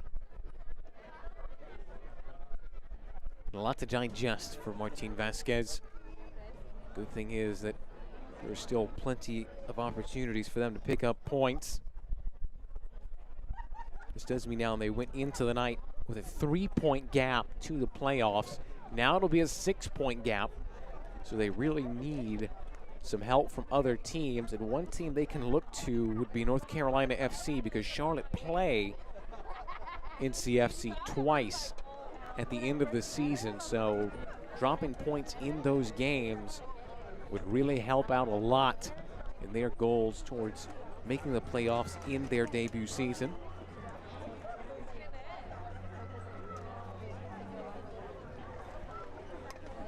Conte will have to go off. Guy who's had a very globe-trotting career himself. Albion San Diego this year in Nisa.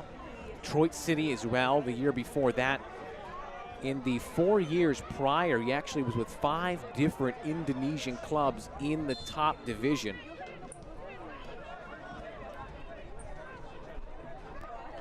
Persipura Jayapura was the biggest club he was with. That's the most successful club in Indonesian history.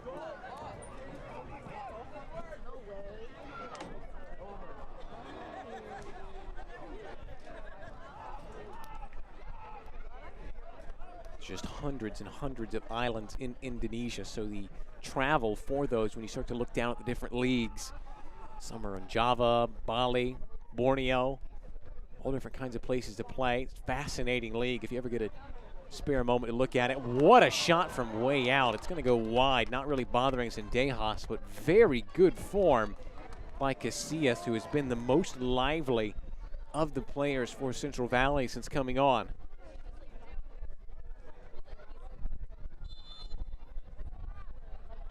He actually wins the ball himself, lets it bounce, and catches it sweetly. There was just too much space between him and the goal to whip that one in.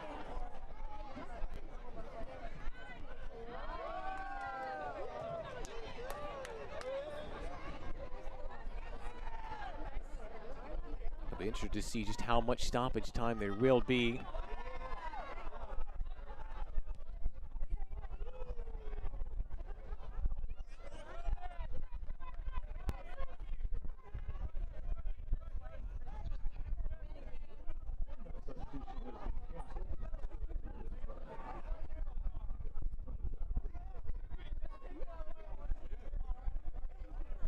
Big long ball over the top. Strong is remaining up. They pretty much sent him to be a center forward from center back.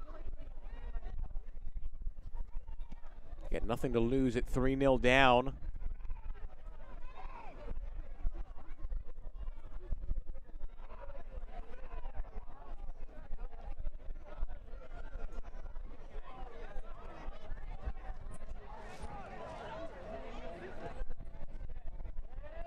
Dripped in. Asking for the foul. We're still playing. Strong saying he was held. Just a corner kick. Corner kick is brought to you by El Mexicano. Corner kick brought to you by El Mexicano.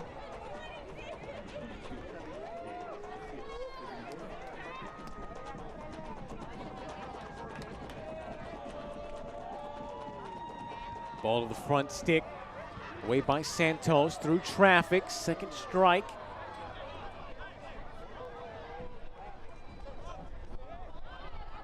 Take it away.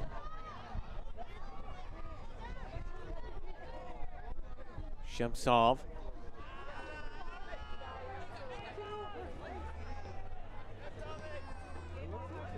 Maya. That'll be a foul and a yellow card for Maya. His 4th of the year.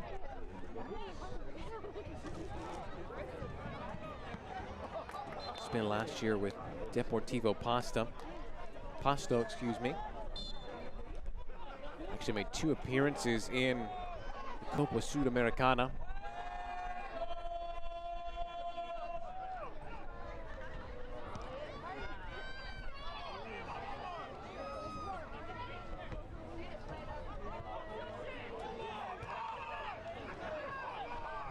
Approaching added time now. How much will there be? A lot of substitutions, a goal, and some delays for injuries.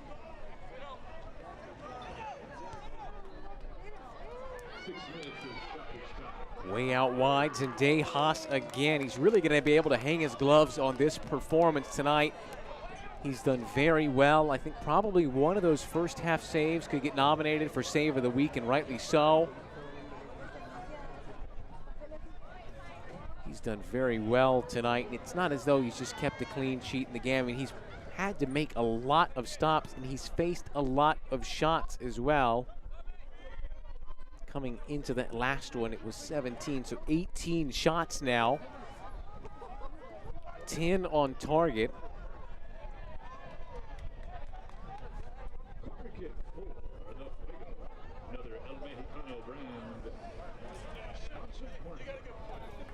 6 minutes of added time here. Maybe one last opportunity to grab a consolation goal, if not more.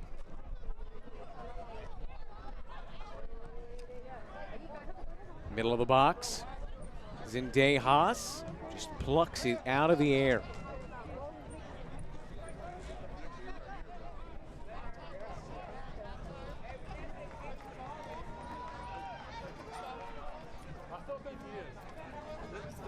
A very successful road trip.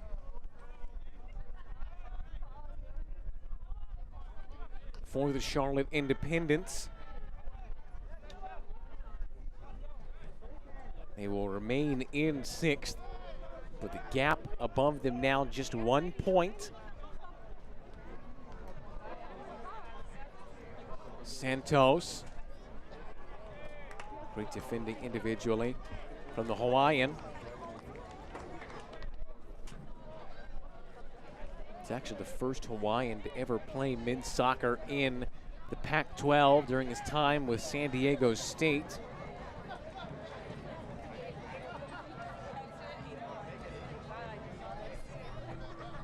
Another guy who's working his way back into the lineup. He had 90 minutes last time out. It was his first appearance since the beginning of August. Nice ball over the top. One-on-one. Lovely touching, and then there is Zendejas again. Beautiful, beautiful control from Vasquez, but denied once again by the netminder.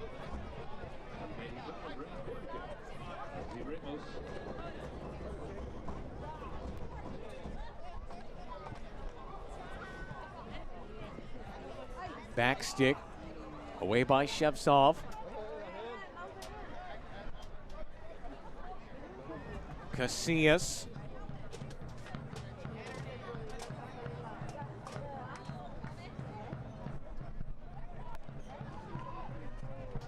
Just been like lightning in a jar, Casillas.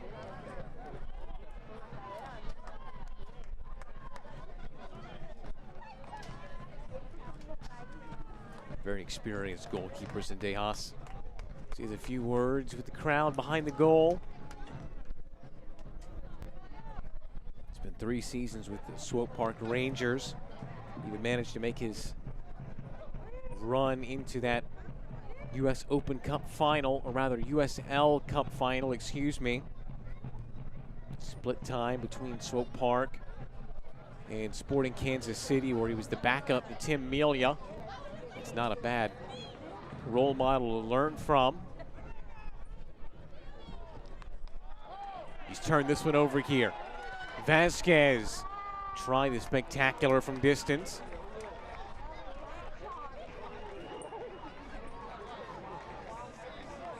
So to the final 2 minutes of added time here. The thing about it for Central Valley, it's both a good thing and a bad thing, is the games are come thick and fast, so if you've got a short memory, you can just forget all about this one and move on to the next game. But it's also poor for momentum. Gonna have to pick themselves off the mat quickly and get back into the next game on Wednesday.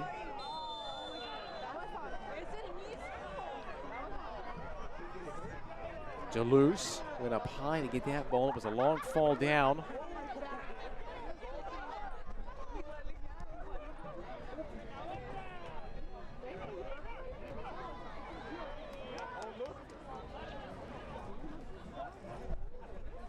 So make clean sheet number 6 on the year for Zendejas. His 4th most at 5 coming into this one. It'll bump him up level with Antman in 3rd. Nuhu and Christensen lead the league with 9 apiece. Antman, who hasn't played in quite a while, was on 6. Now Zendejas will draw level, tied for 3rd.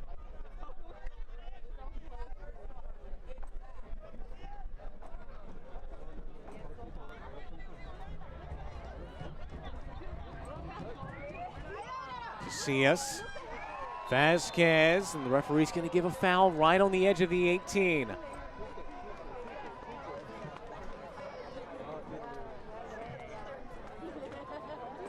take a look. Got a lot of the man there, Santos.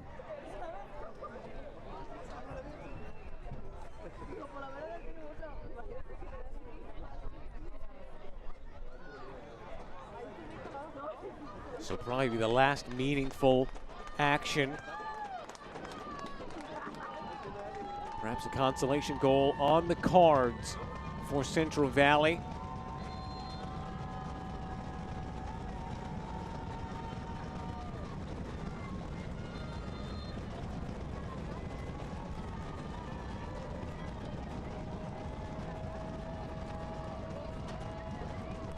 Everybody back for the Independents, trying to shepherd this one across the line on the road. Shinfield stands over it with his left. He will be Shinfield and tipped over. Just another feather in his cap. What a game for Adrian Zendejas. A clean sheet on the road, fourth of the season for the Independents. And largely thanks to the goalkeeper. What an incredible performance from him.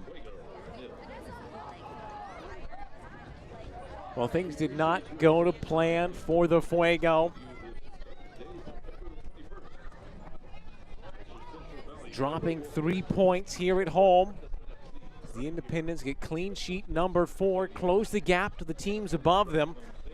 The thing still about it, folks, is that no one is eliminated. There are plenty of games left to play for the Fuego, and they're coming up thick and fast. But as for tonight, the Independents will make the long travel back to North Carolina with all 3 points. Oberton started us off, serving in a ball sent behind for a own goal. And then that man again, Corey Bennett, who just can't stop scoring against Central Valley, pegs on 2 more as the Independents win it 3-0. We'll wrap it up for you right after this on ESPN+.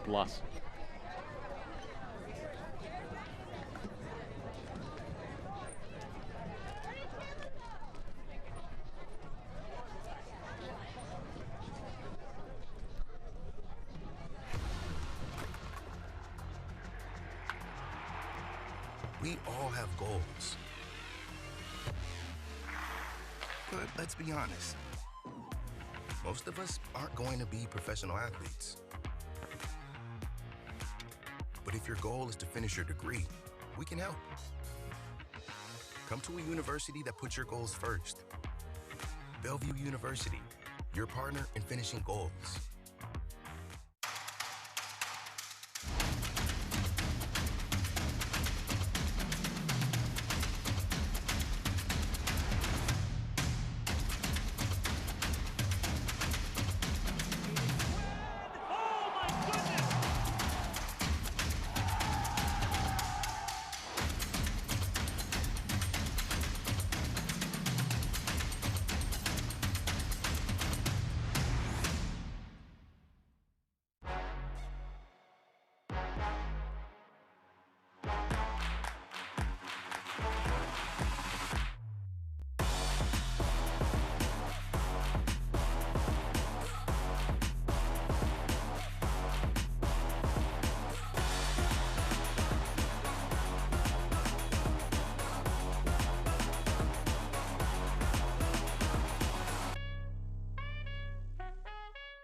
Trying to take down their rival. The legend has done it again here in Sacramento.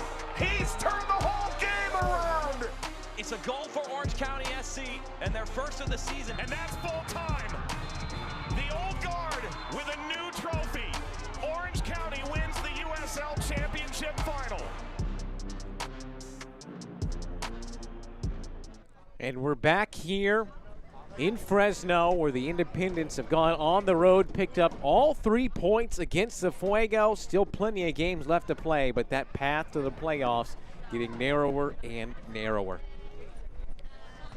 Let's take a look at how we got here with our full-time highlights. That started early. Both sides were exchanging opportunities. Central Valley did really well to get these shots off early, but it ended up not paying off as they were their own worst enemy. An own goal scored by Falk, sent in by Overton, who's been out of the lineup for a long time. Did really good just to skip this one in. And that was goal number 1. It would get worse, though, for Central Valley in the first half as the big Frenchman makes a big impact back with the team. Guess who it was? Corey Bennett had a hat trick the last time these two teams met. He notches on another one here before the end of the first half. So it's 2-0 going into the break. What a great run. Just so clever to hold on to it and then not even looking, just chipping it, knowing the goal was there, sending it across and doubling his side's lead. Guess what? He was going to do some more. Look at this finish. Just holding it through a traffic of 4 jerseys in green and pink, still manages to put it home anyways. Corey Bennett loves playing against the Fuego. That's now 5 goals in 3 appearances. Look at the shot numbers. 24 but no goals, 5 but 3. That is the definition of efficiency from the Charlotte Independents. In the end, they did just about everything right to get a goal, Fuego, except put it in the back of the net. That is week 25 in the books, and what a week it was. A lot of draws, points dropped by each of the teams in the top 5. Remarkable stuff. North Carolina FC have kept their season alive. Central Valley have had theirs pegged back, and the Independents have picked up where everybody left off. So this is how it looks now. Guess what, folks? We still know nothing more than we knew before we started. We got 4 weeks to find out what is going to happen with this top 6, and it could be anyone on this list. No one is done and dusted yet. The Kickers could have clinched. They couldn't. Teams at the bottom are finding their way up, and it is chaos as we head into the final stretch of League One. Folks, it's been so much fun to bring it to you. Thanks for staying up late with us out on the West Coast. Charlotte Independents pick up a big 3-0 win. They'll be heading back to North Carolina. From myself, Zach Burley, our incredible crew, we say thank you for tuning in. We'll see you next time. Good night.